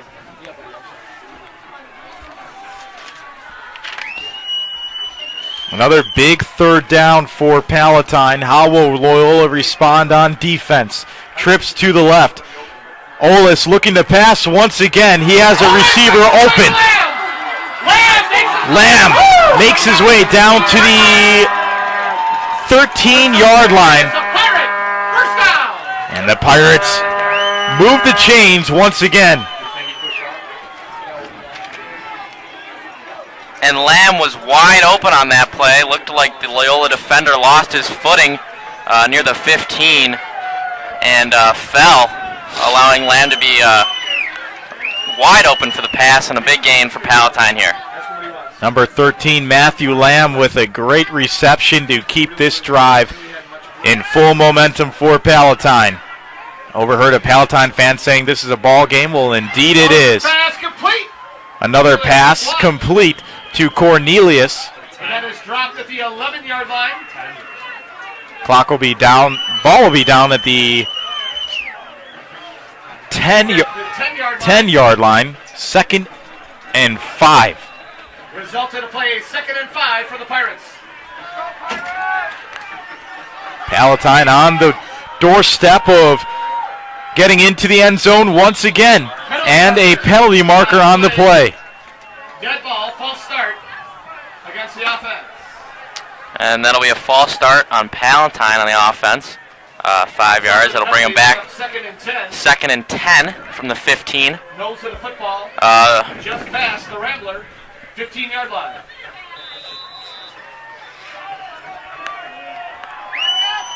Clock continues to run. 4 minutes and some change. Olis passing over to Lamb, and that is complete. Across the 10, down to about the 8-yard line. It's a little hard to see the numbers from the press box. Looked like Ian Swenson on the coverage there for the Ramblers. Was all over him there. But a fantastic throw, even better catch there for Palatine as they set up for a 3rd and short. Rambler defense, how are you going to respond? 3 minutes and 30 seconds on the clock. Passes up, and it's intercepted! It's intercepted! Number 93, Crostafada, with the interception, and the Ramblers take over. Great coverage and read there by Crostafada. Fantastic catch there for the interception. Looks like it's going to be marked on the 2. A big momentum shift there. That's the 2nd time Palatine's been inside Loyola territory, inside their red zone, and have been stripped away by a turnover. Fantastic play there by the defense, and Loyola's going to set up shop inside their own 5. You asked the Ramblers how they're going to respond. Can't get any better than an interception right there, Luke. Good job from Crostafada in turning the ball over once again, and Emmett Clifford is back in action under center. Quarterback sneak trying to give his team some breathing room and maybe get about a yard or so on the play. Clock will continue to run, 3:10. Yeah, and something I haven't seen before with the quarterback keepers that Loyola runs, at least the last 2 I've seen, is Clifford will start out in the shotgun next to Elijah, quickly run up under center, get the snap, and then as he's on the move, run forward. It's proved effective so far here today, but something I haven't seen before. Dara Elijah met with a host full of Pirates. Elijah makes his way to the 5-yard Maybe line. a gain of 1 on the play. It is now 3rd and 8. 3rd and 7, excuse me. Brings up 3rd and 7 for the Ramblers. Ball spotted on the Rambler 5. Clifford, the snap, looks back, passes downfield to number 14, Jake Marweedy, and he takes it out of the air. Completion. First down, Ramblers. There's Marweedy, the quarterback transition into a wide receiver. We saw him earlier in the Wildcat formation. They're catching a beautiful pass from Emmett Clifford downfield, using his size to his advantage, but an all-around good player in Marweedy. Can't ask for a better pass and throwing combination right there as Laja once again leads the pile, gets about 4 or 5 yards on the play. That's a big boy grab right there from Jake Marweedy, getting up there and getting the ball at its highest point. Yes, definitely. Marweedy listed as 6'5" on the stat sheet. Has very good jumping ability, has a long wingspan, and was able to go up and get that one.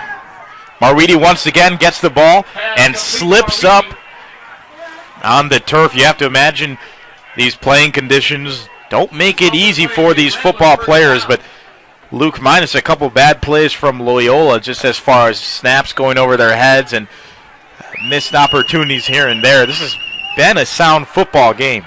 Yeah, definitely. I'd say they've played pretty well up to this point. Definitely been utilizing both the rush and the passing game. Playing well, of course, given the weather conditions here in Palatine. But as mentioned earlier in the broadcast, such a cool environment. You had the snow all stacked up along the end zone, and certainly before, when everyone woke up today, this was an unplayable surface. So big props to Palatine High School for taking care of the field and making sure we had a semifinal game tonight. Yeah, definitely. I heard that the maintenance crew is out here at 6 in the morning starting to clean up. Pass complete to Marweedy. Another pass to number 14. Make it a first down, why don't you? Rambler first down. Ball spotted on the 50-yard line.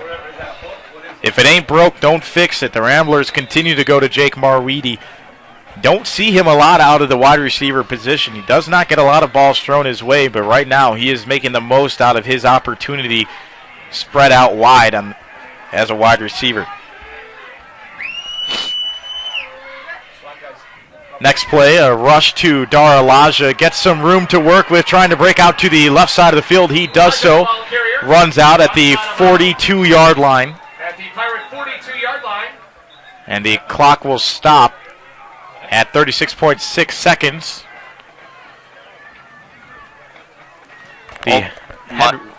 Michael, going back to Marweedy, you said you don't see him very often in the passing game. I'd have to say that's pretty relevant. That's noticeable because they have 3 great receivers in Tyrell 88, Smart 86, and Eshu 87. And Eshu's a commit to Northwestern next year. Big Ten, all-around great player. He's the tight end / wideout. Smart, also fantastic player. And so Marweedy, who's a fantastic wide receiver, kind of gets overlooked when looking at the other 3. And you also have to think about the receiver who just caught that ball too, Jonah Isaac, another good option for Emmett Clifford to have. And Isaac has not only been a spark plug at wide receiver, but kickoff returns. He's returned 3 for touchdowns this season alone. Yeah, definitely. You cannot forget about Isaac. He's a huge factor in special teams and a fantastic wideout. He's not as big as the other guys as Eshu or Smart, but he can definitely haul in his fair share of passes. Daralaja breaking room. There is a flag on the play, but he is taken down at the 14-yard line. Have to assume that football is going to come back. Flag was thrown around the area of the offensive lineman. Holding penalty called against Loyola, so my prediction was correct. Rare penalty called on the Rambler offensive line, a very sound unit, and fortunately for Loyola, no injuries whatsoever on the offensive line. It's been the same 5 guys all season long. Yeah, definitely. These 5 guys have practiced and played together as one unit all season long. They started practices back in mid-June. And they've been together this whole season, fortunate enough to not have any injuries. And they've had countless articles and accolades racked up in their name. And they're one of the best units in the state. Now, Luke, in the Chicago Tribune, the Ramblers were projected to win 42-14. So for fans reading in that and clinging on to that information, well, they're in for a rude awakening right now. It's still a 1-touchdown game, 17-9. Palatine is certainly still in this game as the Ramblers have the ball and have about half a field to work with as they enter the 4th quarter. With that being said, folks, we will take a quick break. Luke Lynch, Michael Fellish, Kelvin Martin, and Sean Frazier, the producer from the Cube, on the call today. You are watching the 2015 IHSA 8A state semifinal matchup on the Cube.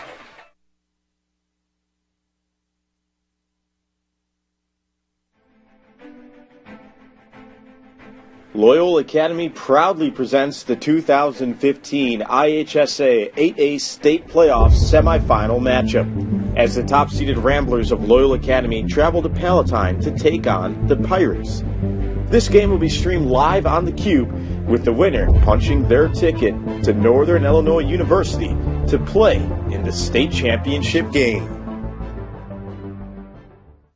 As mentioned, the winner of tonight's game punches their ticket to DeKalb, Illinois for the 2015 state championship game. Emmett Clifford rolling to his left, intending to pass over to number 32, Jack Loper. Incomplete. Clock will stop at 11:55. Thank you. Yeah. You found him. Yeah, as you were saying, this game, winner of this game punched their ticket to the state championship in DeKalb at Northern Illinois. Ben Leroy, 91 on the defensive line, is committed to Northern Illinois. But as you were saying, a lot of people kind of overlooked this game as an easy win for Loyola, but it has been anything but that. It's been a true football game here. Nothing even close to the 45-15 prediction in the Tribune. Clifford's pass complete. Clifford's pass there complete to number 86, Thomas Smart. It's going to be 3rd and 8 for the Ramblers. At the Pirate 35-yard line. Brings up 3rd and 8. Or 8 down, 17 yards. I saw it. Yeah. Elijah outside to the left. The ball carrier. Breaks and looks as if he's just short of the first down. Forced out of bounds there by Palatine. A collision on the sidelines. Hope that Laja is okay. Athletic trainer Doc McDonough is there to attend, but a couple fans on the sidelines not aware of what was happening, and Laja still on the ground. Yeah, it looked like he kind of ran into the yardage marker there before it was being able to drop to the ground, and ran into a few bystanders. Elijah hasn't been perfect with injuries this season, but has always seemed to come back and look pretty good. And so we hope this isn't anything too serious, as he is Loyola's leading rusher all time. He did have a cramp last weekend against Homewood Flossmoor, if you remember. He was down on the field for about 2 minutes. Came out of the game, and fans thought that he wouldn't come back. But he ended up coming back and leading the Ramblers to victory. That's the kind of player Dara Elijah is. I'd have to assume that he'd be back into this game. Junior Kyle Rockin. It's now 4th and 3, 11:20 on the clock. A big 4th down for Loyola Academy. Clifford out of shotgun. He's going to pass the ball. He intends the ball to number 14, Jake Marweedy. Pass is incomplete. Turnover on downs. Palatine takes over. Big defensive play there for Palatine. Great pass coverage there. There was about 3 guys right around Marweedy when the pass was thrown. Fantastic play and coverage by the Pirates, and setting up a 1st and 10 from their own 30 as Palatine takes the field. But I want to go back to Dar Elijah. As you said, he had a cramp last week, came out of the game. Most people thought he wouldn't return. Came back and actually scored a touchdown in the waning moments to solidify a victory. And you are right when you say he is a fantastic player, fantastic person. Really there's not much more that can be said about his dedication and effort to this Rambler football team. On that last play, a tip ball was in the air. Defenders in the vicinity unable to get it. Hey, Luke, some cool news coming in from Dr. Sasson, former moderator for what used to be called as the Rambler Radio, but mentored you as a broadcaster and myself as a broadcaster as well at Loyola Academy. 35,000 plus people have tuned into this broadcast, so we thank you very much for your viewership tonight. 35,000 views. Yeah, that is a lot. That is a lot. That's way more than we've had when I first started out here and when Dr. Sasson was teaching me. So big thank you to all the viewers, and well, it's a great football game, so we're in for a treat. It's a good football game, and indeed, 2 good football teams going head-to-head. Still a 1-possession game. 3rd and 16, ball spotted on the 24-yard line. It's going to be a pass. Olis shoots down deep to Cortland Cornelius, and there's a flag on the play. Ian Swenson was in the vicinity and took down Cornelius. Going to have to believe that it will be a defensive pass interference against the Ramblers. Yeah, and that's an easy call to make. Swenson had his back turned to the ball, turned around, tried to see it, but had his arm outstretched, kind of clotheslined the Palatine receiver there. Almost definitely a defensive pass interference call there. Almost poetic justice to redeem the offensive pass interference in the second quarter.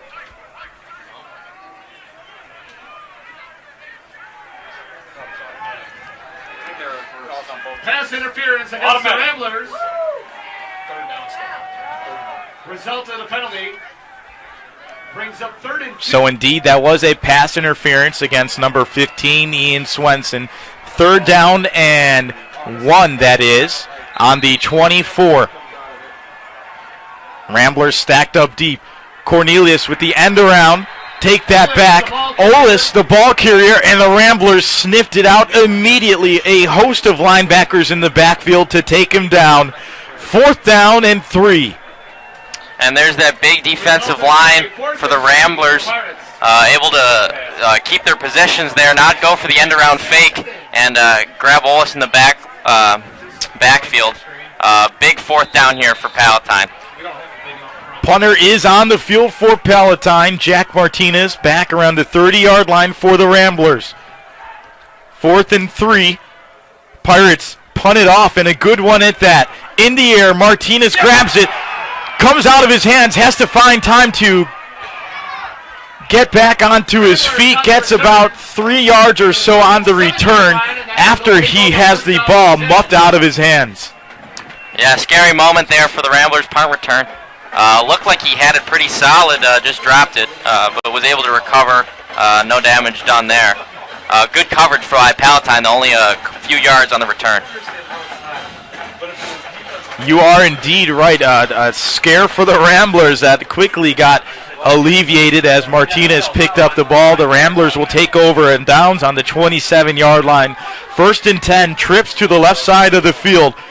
It's going to be a running play. Daralaja back in the game. Boy, that was quick. And he finds room on the left side of the field. And he is taken out of bounds, still on his feet, around the 40-yard line. And there's Elijah as if he never left. Full speed, just looking as his true self. Fantastic run there to the outside, and sets up Loyola with a fantastic new set of downs. 1st down and 10, ball spotted on the 44-yard line. Clifford in the backfield once again. Hand off to Laja. Laja now breaks free on the right side of the field, and this time he's good enough for another 1st down. So Daralaja comes out of the game, has a slight scare. We're thinking it might be a major injury. He's back in here already racking up about 30-plus yards in this set of downs. You know, and that's just the player he is. He's only about 5'9". That's what it says on the stat sheet. And he's got a low center of gravity. He's a power runner. He's quick, lowers the shoulder, gets any extra yards as he can, and is always up for extra yards. Wrapped up by Belongani and McHugh. Gain of 2 on the play brings up 2nd and 8 for the Ramblers.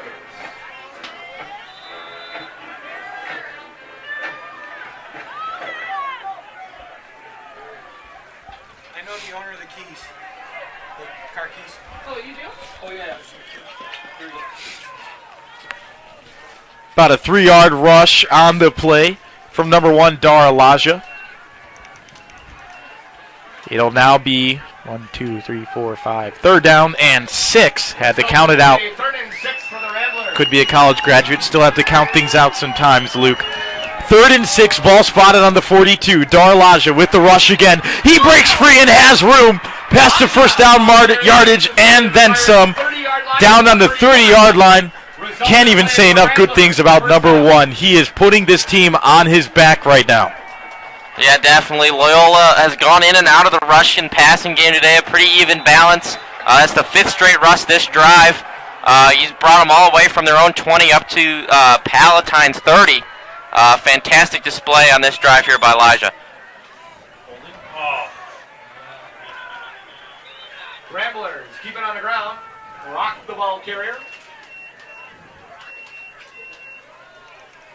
Kyle Rock on the carry there, able to shake off a defender in the backfield for a gain of about 4. Gain of 4 on the play brings up 2nd and 6 for the Ramblers. 2nd and 6 for the Ramblers.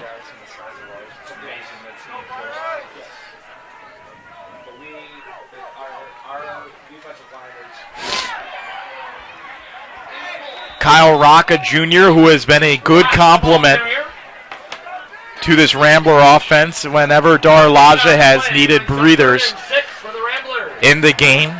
Once again, giving Laja a breather here. 3rd and 6. The clock is running.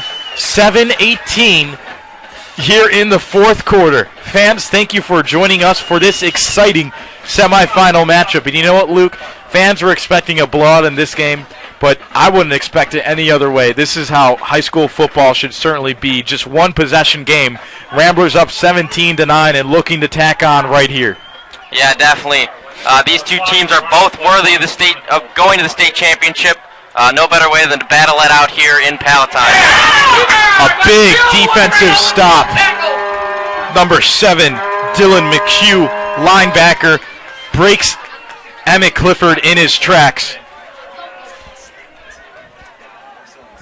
No gain on the play. No gain on the play. 4th and 6. And if John Halasek is the head coach, you'd have to believe that the Ramblers are going to go for it. And indeed, they are. A big play. Certainly, all the momentum of today's game thus far is going to go in whatever favor the result of this play is. Clifford is going to keep it once again. He has room to go. And a first down, Ramblers. Gutsy play called by Halasek there. Had Elijah flare out to the right as if for a screen pass, and then had Clifford keep it running up the middle. Clifford took a big shot there from Palatine, but was able to secure the ball, go to the ground, gain the first down, and now Loyola sets up a 1st and 10 inside the 20. Ball spotted officially on the 17. Spread offense. Marweedy spread out to the right. David Terrell spread out. Thomas Smart spread out to the left. The snap. It's going to be a pass down the field to Jake Marweedy. He goes up. It's good. Touchdown, Ramblers. And there's Jake Marweedy once again, the 6'5 junior. Originally the backup quarterback, now wide receiver. That's about his 5th reception this half. Fantastic catch there up over the top of the Palatine defender. And Loyola goes up 2 scores here in Palatine. Laja put that drive and put his team on his back, and Marweedy finished the job. A beautiful 17-yard strike from Emmett Clifford to Jake Marweedy, and he has had multiple catches like that, catches the ball at the highest point. The extra point is up. And finds himself in the back of the end zone. The extra point is good off the leg of Patrick Tata. And just like that, it's a 15-point game. Ramblers up 24-9. You know, and Clifford's play is sometimes overshadowed by the strength of his receiving core. As we mentioned earlier, Thomas Smart, Eric Eshu, Jake Marweedy there, David Tyrell, Jonah Isaac. The list goes on and on. They're fantastic receivers. But Clifford, a fantastic quarterback, sometimes overshadowed by the talent in his receiving core. He's always able to put the ball in a good spot for there. Marweedy up high for Eshu, right in the breadbasket. So great pass, great catch from Clifford to Marweedy there for the touchdown. And bar none, the best wide receiver tight end crew that John Halasek has had during his tenure here at Loyola Academy. And just the height and the size of these guys going out for the Ramblers. Thomas Smart, Eric Eshu, Jake Marweedy, as you just saw in that last touchdown grab. It's certainly been paying dividends, and the Ramblers are now up 24-9. Yeah, definitely. Eshu and Smart are listed on the sheet as 6'3" and 6'5", and Marweedy listed as 6'5", and it's hard to compete with that because those are very tall guys with very good hands. So credit to Loyola wide receiving core and Coach John Halasek. Garcia on the return. Good return from Garcia. Out to the 29-yard line. And after the Ramblers' touchdown score off Marweedy's miraculous 17-yard grab. The Pirates will start on their own 29-yard line. Folks, if you're just joining us, thank you for making us a part of your Saturday night plans. Loyola up 24-9, but the score certainly has not told the story of how close this game has been to this point. Yeah, definitely not. Loyola's come back with 2 scores here as of late, but it's been a close game. It was very close in the first half. Now still only a 2-possession game. but definitely closer than most fans thought. Johnny O'Shea, a name that you have heard over the loudspeakers all night for the Palatine Pirates with the grab. Good for about 9 yards. 2nd and 1. Ball spotted on the 38-yard line.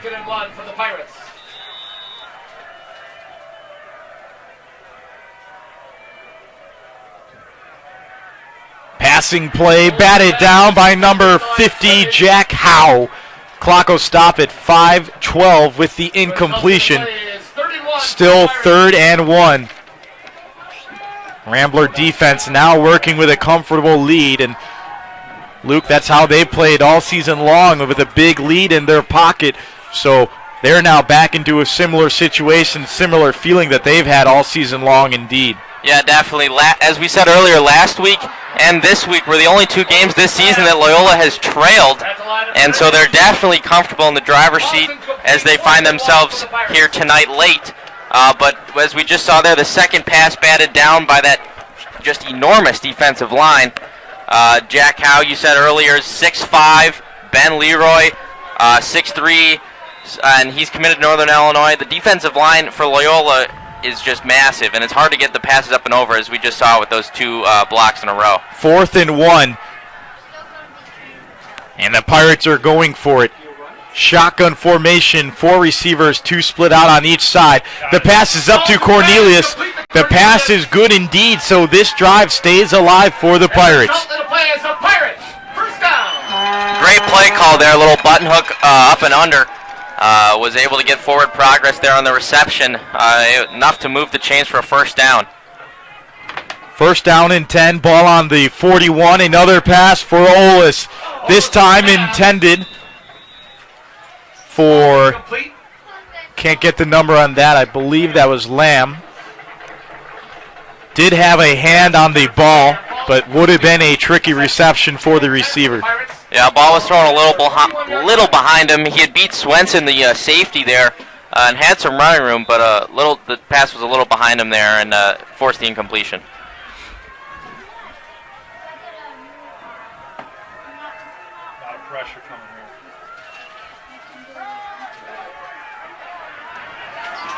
Always looking for Stricker, but it falls incomplete. And Deschero on the coverage there looked as if number 22 on the Pirates, let me get the name here, Stricker, almost came down with it.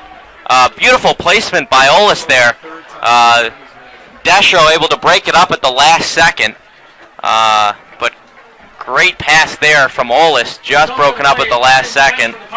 It's going to be 3rd and 10 here for the Pirates at their own 41-yard line. And you know what, Luke, that Loyola was lucky there was not a penalty marker on that play, because Bobby Deschero did not turn his head around towards the quarterback, but he certainly did have a good play on the ball. Olis once again, another pass to O'Shea on 3rd and 10. O'Shea, a sure-handed receiver for the Pirates, and that's good for a first down. 1st down and 10, ball on the 45. Palatine certainly not acting as if they're out of this game. The Pirates still well alive, only trailing 15. Anything can happen in high school football. A deep pass down the field to Stricker, and it's no good. Joey Satella on the play. Stricker fell down. Pass is incomplete. That's another long ball opportunity there for Palatine. Olis has plenty of arm. As we've seen here today, he's exercised it multiple times. There the receiver kind of tripped on the turf, fell down. Zatella also fell down. So no real play on the ball there, but Olis definitely has an arm, and so I would definitely watch for him deep. 2nd and 10, clock stopped at 4:36. Olis once again is going to pass. Looks downfield to O'Shea and is potentially out of bounds. The clock will stop nonetheless. That is a Pirates first down. 4 minutes and 30 seconds on the clock. And Palatine looking to make this a one-possession game. Again, they targeted that Sam Taylor matchup. As we said, Sam Taylor, one of the smaller players on the Rambler squad, but a good player nonetheless. Stricker took a huge hit on the play. Bobby Deschro was in the vicinity. Stricker could have came up with the ball, was not able to grab it. Deschro still with all momentum going towards the receiver. Had a good hit on number 22. Let's just say that. Stricker coming up, running off the field under his own power, but he certainly did take a big hit on that last play. Yeah, and Deschro listed as 6'2", 190. Definitely do not want him coming at you full speed. We hope Stricker is okay.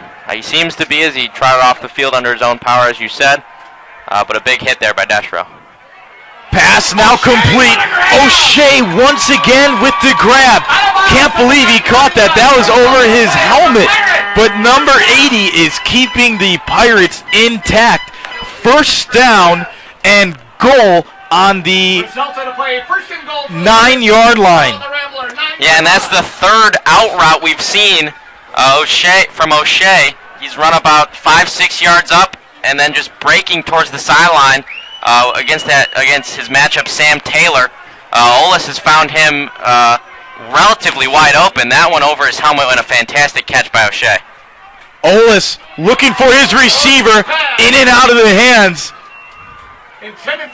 of number 13, Lamb. Incomplete. Clock will stop at 4 minutes and 12 seconds. If Palatine is looking to get back into this game, they have to finish this drive with a touchdown.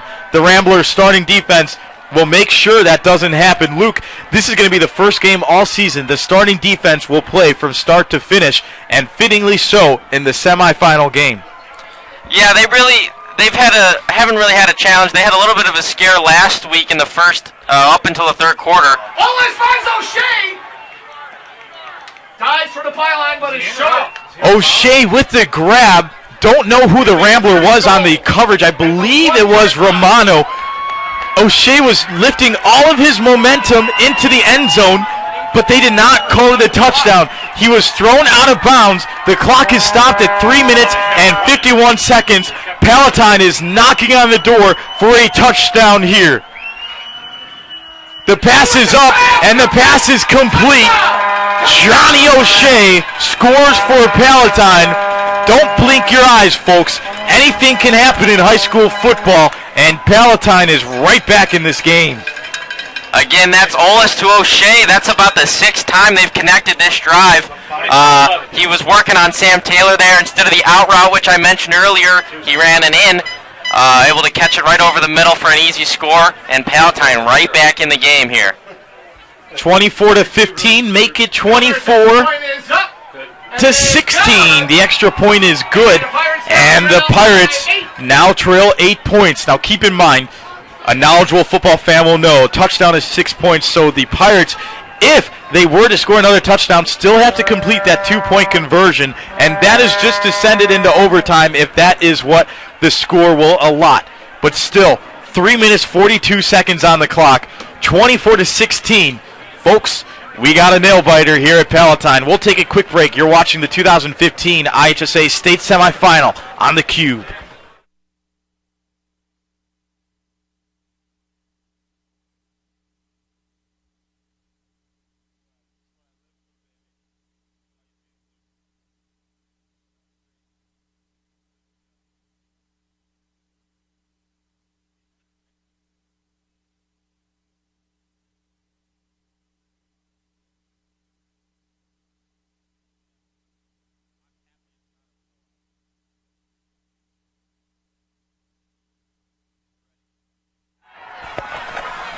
Confirmed from Dr. Sasson, Dr. Timothy Sasson, 37,000 plus are tuned in to this state semifinal game. No doubt about it, the state of Illinois wants to watch this final game as an onside kick will go towards the Loyola receivers, but it does not pass 10 yards, and that will indeed go in favor of the Ramblers. Yeah, and that, as an onside kick goes, it has to advance at least 10 yards before the kicking team can make a play on it. Looked there as if Palatine touched the ball before the 10 yards was up. Therefore, Loyola will take over at about the 49-yard line. And a big defensive series here for the Pirates. Just a quick reminder to all the fans listening in, both Palatine and Loyola, this is a Loyola Academy sponsored broadcast, as Loyola Academy proudly presents this 2015 semifinal game. 1st and 10, ball spotted on the 49-yard line. Emmett Clifford will hand off to Darlaja, where he is met in the backfield, and will be down at the 47-yard line. That play was sniffed out by the Pirates. Right up the middle was Williams. Hit Elijah in the backfield. Elijah had no chance. 2nd and 14 for the Ramblers. Beautiful defensive play call there, not allowing Elijah to get back to the line of scrimmage. Time is certainly not on the side of the Pirates. We'll have to see how their clock management goes in this game, but if the scoreboard stands correct, the Pirates do have 3 timeouts remaining in this game. Another handoff to Laja. Goes into the backfield and is wrapped up by number 6 of Palatine, Mahedi Balignani. Timeout on the field. 2 minutes and 53 seconds. Loyola Academy still has to get something going on offense to keep this drive and to keep their possession alive. Folks, you're watching the 2015 IHSA 8A state semifinal matchup on the Cube. We'll be right back.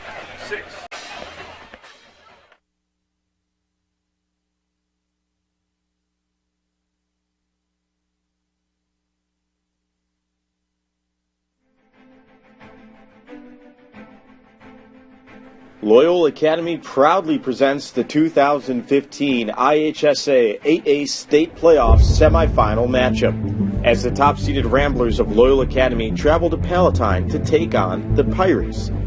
This game will be streamed live on the Cube, with the winner punching their ticket to Northern Illinois University to play in the state championship game.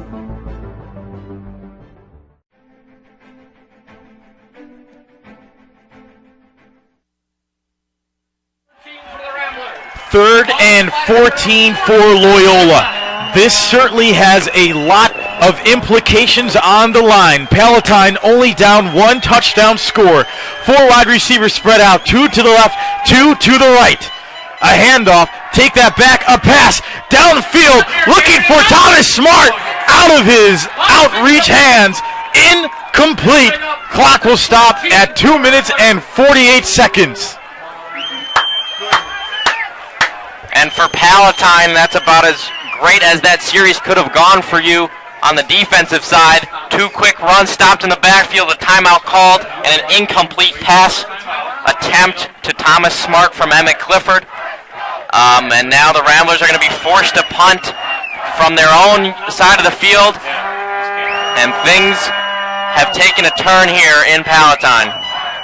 Anything can happen in high school football. Down 24-9. Now scoring a touchdown just a little bit ago. The Pirates are indeed still in this game as the ball goes over Patrick Tana's head. He is rolling as the ball is down on the 3-yard line. He fumbles it.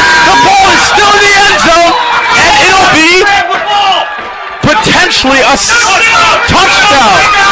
It's a touchdown. Touchdown Pirates.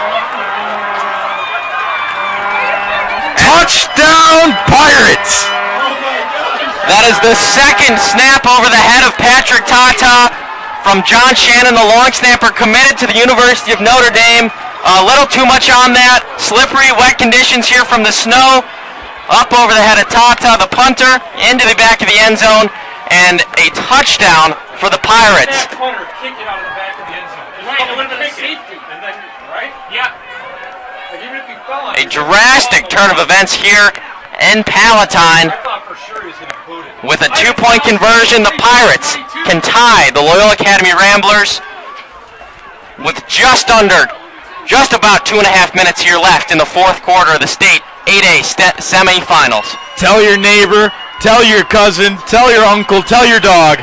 It's a football game here at Palatine High School as the Pirates look to go for 2, going to pass it into the end zone, and it is incomplete. The Ramblers still have a 2-point lead, and a penalty will go potentially against the Pirates, as I saw the head referee point towards Palatine. Still have to wait and see. Unsportsmanlike conduct. No flag, no flag. Correction, no flag. The 2-point conversion is no good. Let's see what they call on the flag. Okay, they call the 2-point conversion. Flag still alive. 2-point conversion is no good. Personal foul against the Pirates. And that penalty will be inserted on the kickoff. I didn't really see what happened there. Did you see what the flag would have been for? Don't want to question it too much, Luke, but possibly would have to think it could have been a reaction from one of the Palatine players, but that's as far as I can get because I did not see anything deliberate. Nonetheless, Loyola Academy still up by 2, 24-22. That last play was a fake run design as Palatine runs a lot of quarterback draws. Then Ola snuck in and tried to throw it over the line. Incomplete.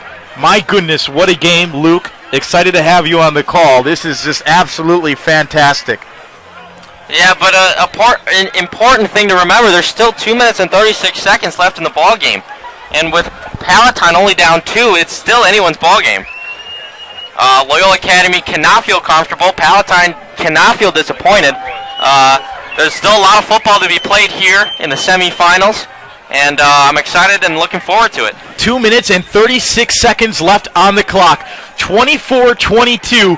Palatine is going to kick it off, and you'd have to think that the Pirates once again are going to go for the onside kick.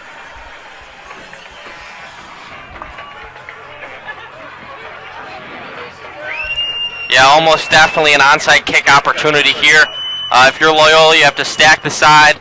And if you're Palatine, make sure you don't touch it within that 10 yards as what happened last time. Loyola's sure-handed receivers will be by far at the front of the line. Also keep in mind the penalty is enforced, so the ball will be brought back to the 25-yard line. That will play huge dividends. Even if Palatine were to get the onside kick recovery, they still have more field position to work with and little time remaining.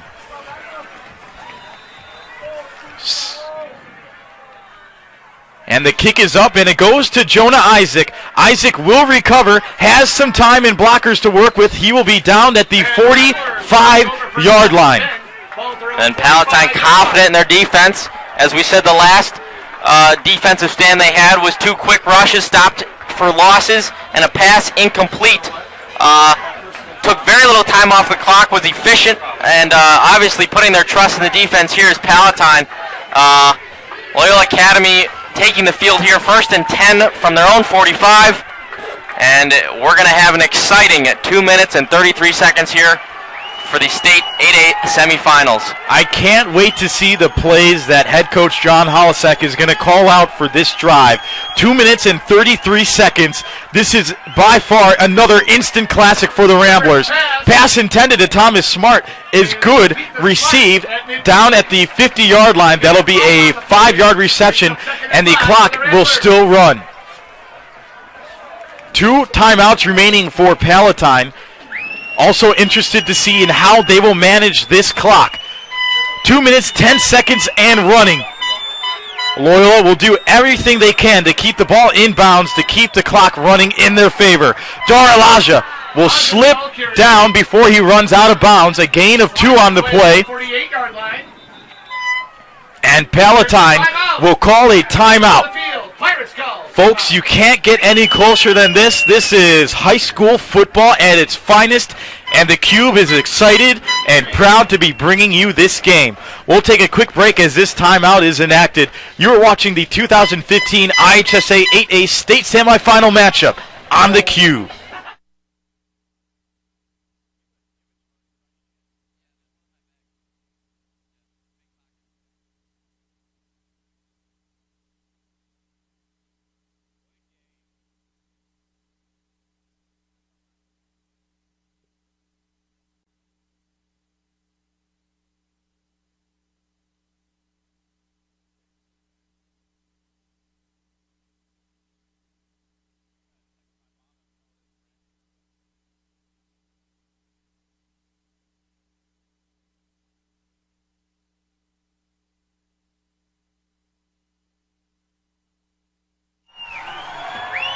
3rd down and 3, a minute 58.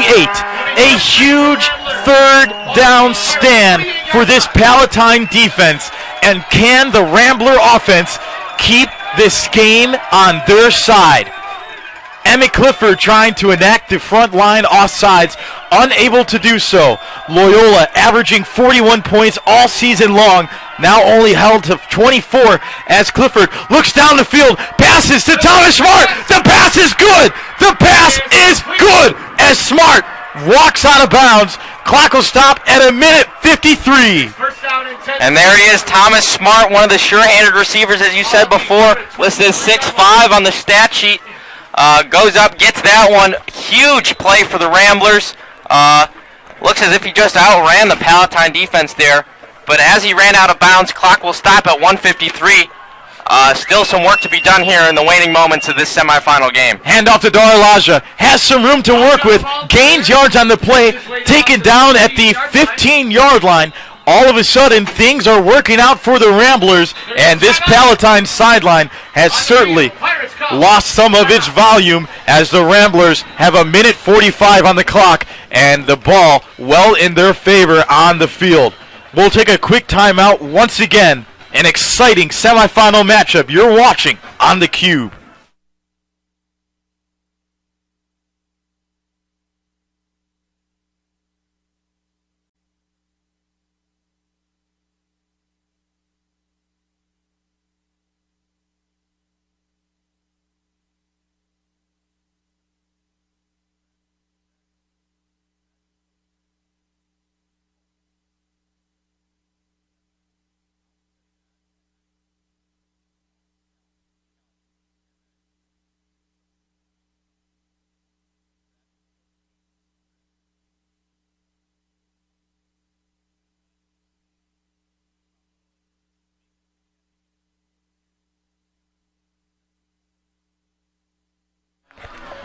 A minute 45 on the clock. No timeouts remaining for Palatine. The clock certainly in Loyola's favor. Laja with the rush once again. Taken down. A loss of 1 on the play as Clifford was brought down in the play. Minute 30 and running. A minute 30 and running.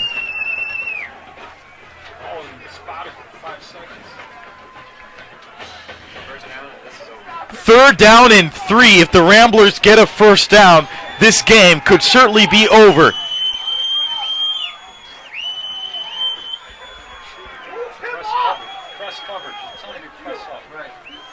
Clifford signaling into his offensive line.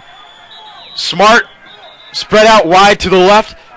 Maridi spread out wide to the right. Holisek doesn't want to take any chances as he calls a timeout to regroup with his Ramblers. We'll take a timeout on our side.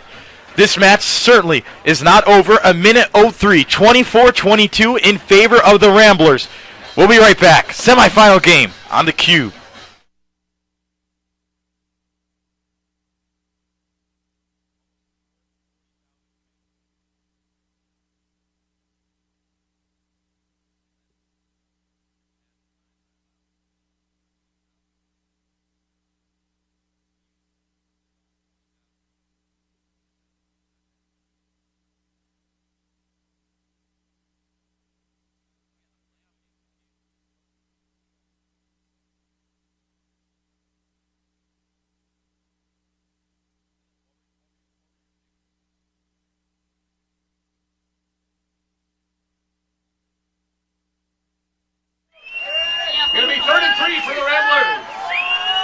Third and 3 for Loyola Academy.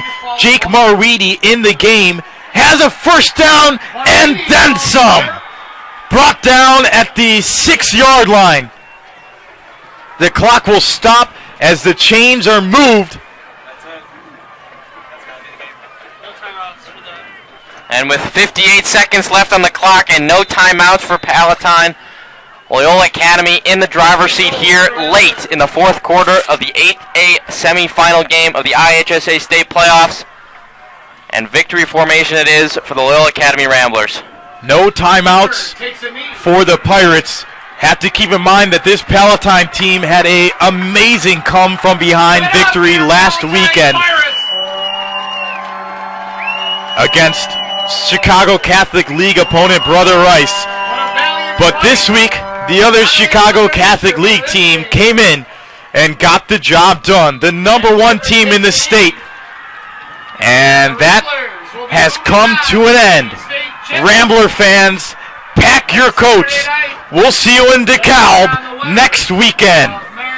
And that'll be the third appearance the Loyola Academy Ramblers of the John Holisek era. You have to like their odds. They had a little bit of a scare here early against Palatine. Palatine gave them a run for their money. A well-played game. A good win, a gut-wrenching win for the Ramblers as they head to DeKalb next week. It's going to be an exciting game, folks. Great game here today. Loyola came out on top 24-22. A lot closer than most people predicted. A lot closer than most people wanted. But Palatine, a fantastic football team, played a fantastic game today. A little bit of a wake-up call for Loyola. But Loyola gets the job done in the end and is headed to DeKalb. Uncharacteristic at times for these Ramblers, but give respect where respect is due. Palatine had an amazing performance today against the top-ranked Ramblers, and they certainly came out and gave Loyola all they could ask for. 24-22 the final score, and it indeed came down to the last minute. But just like all season long, Luke, Loyola Academy prevailed.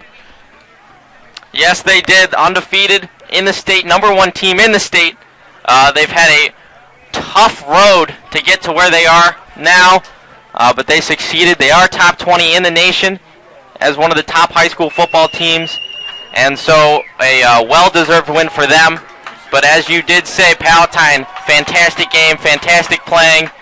But in the end, Loyola was just too much, as they have been for every other team this year, as they head to DeKalb. And I, for one, would say that Holisek expects nothing less than a state championship. State championship game next weekend at Northern Illinois University at Husky Stadium.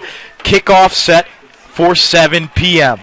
Well, Luke, as we said it, couldn't have asked for a better high school football game. It came down to the wire, but it went in favor of the Loyola Academy Ramblers. Folks, thank you so much for making us a part of your Saturday night plans. Over 40,000 people tuned into this broadcast. A well-deserved victory for the Ramblers, and much kudos to the Palatine Pirates. For everyone involved in this broadcast, Michael Fellish, Luke Lynch, Calvin Martin, Sean Frazier, Lynn Egan, Pat Mahoney of Loyola Academy, we want to say thank you so much and so long from Chick Anderson Stadium.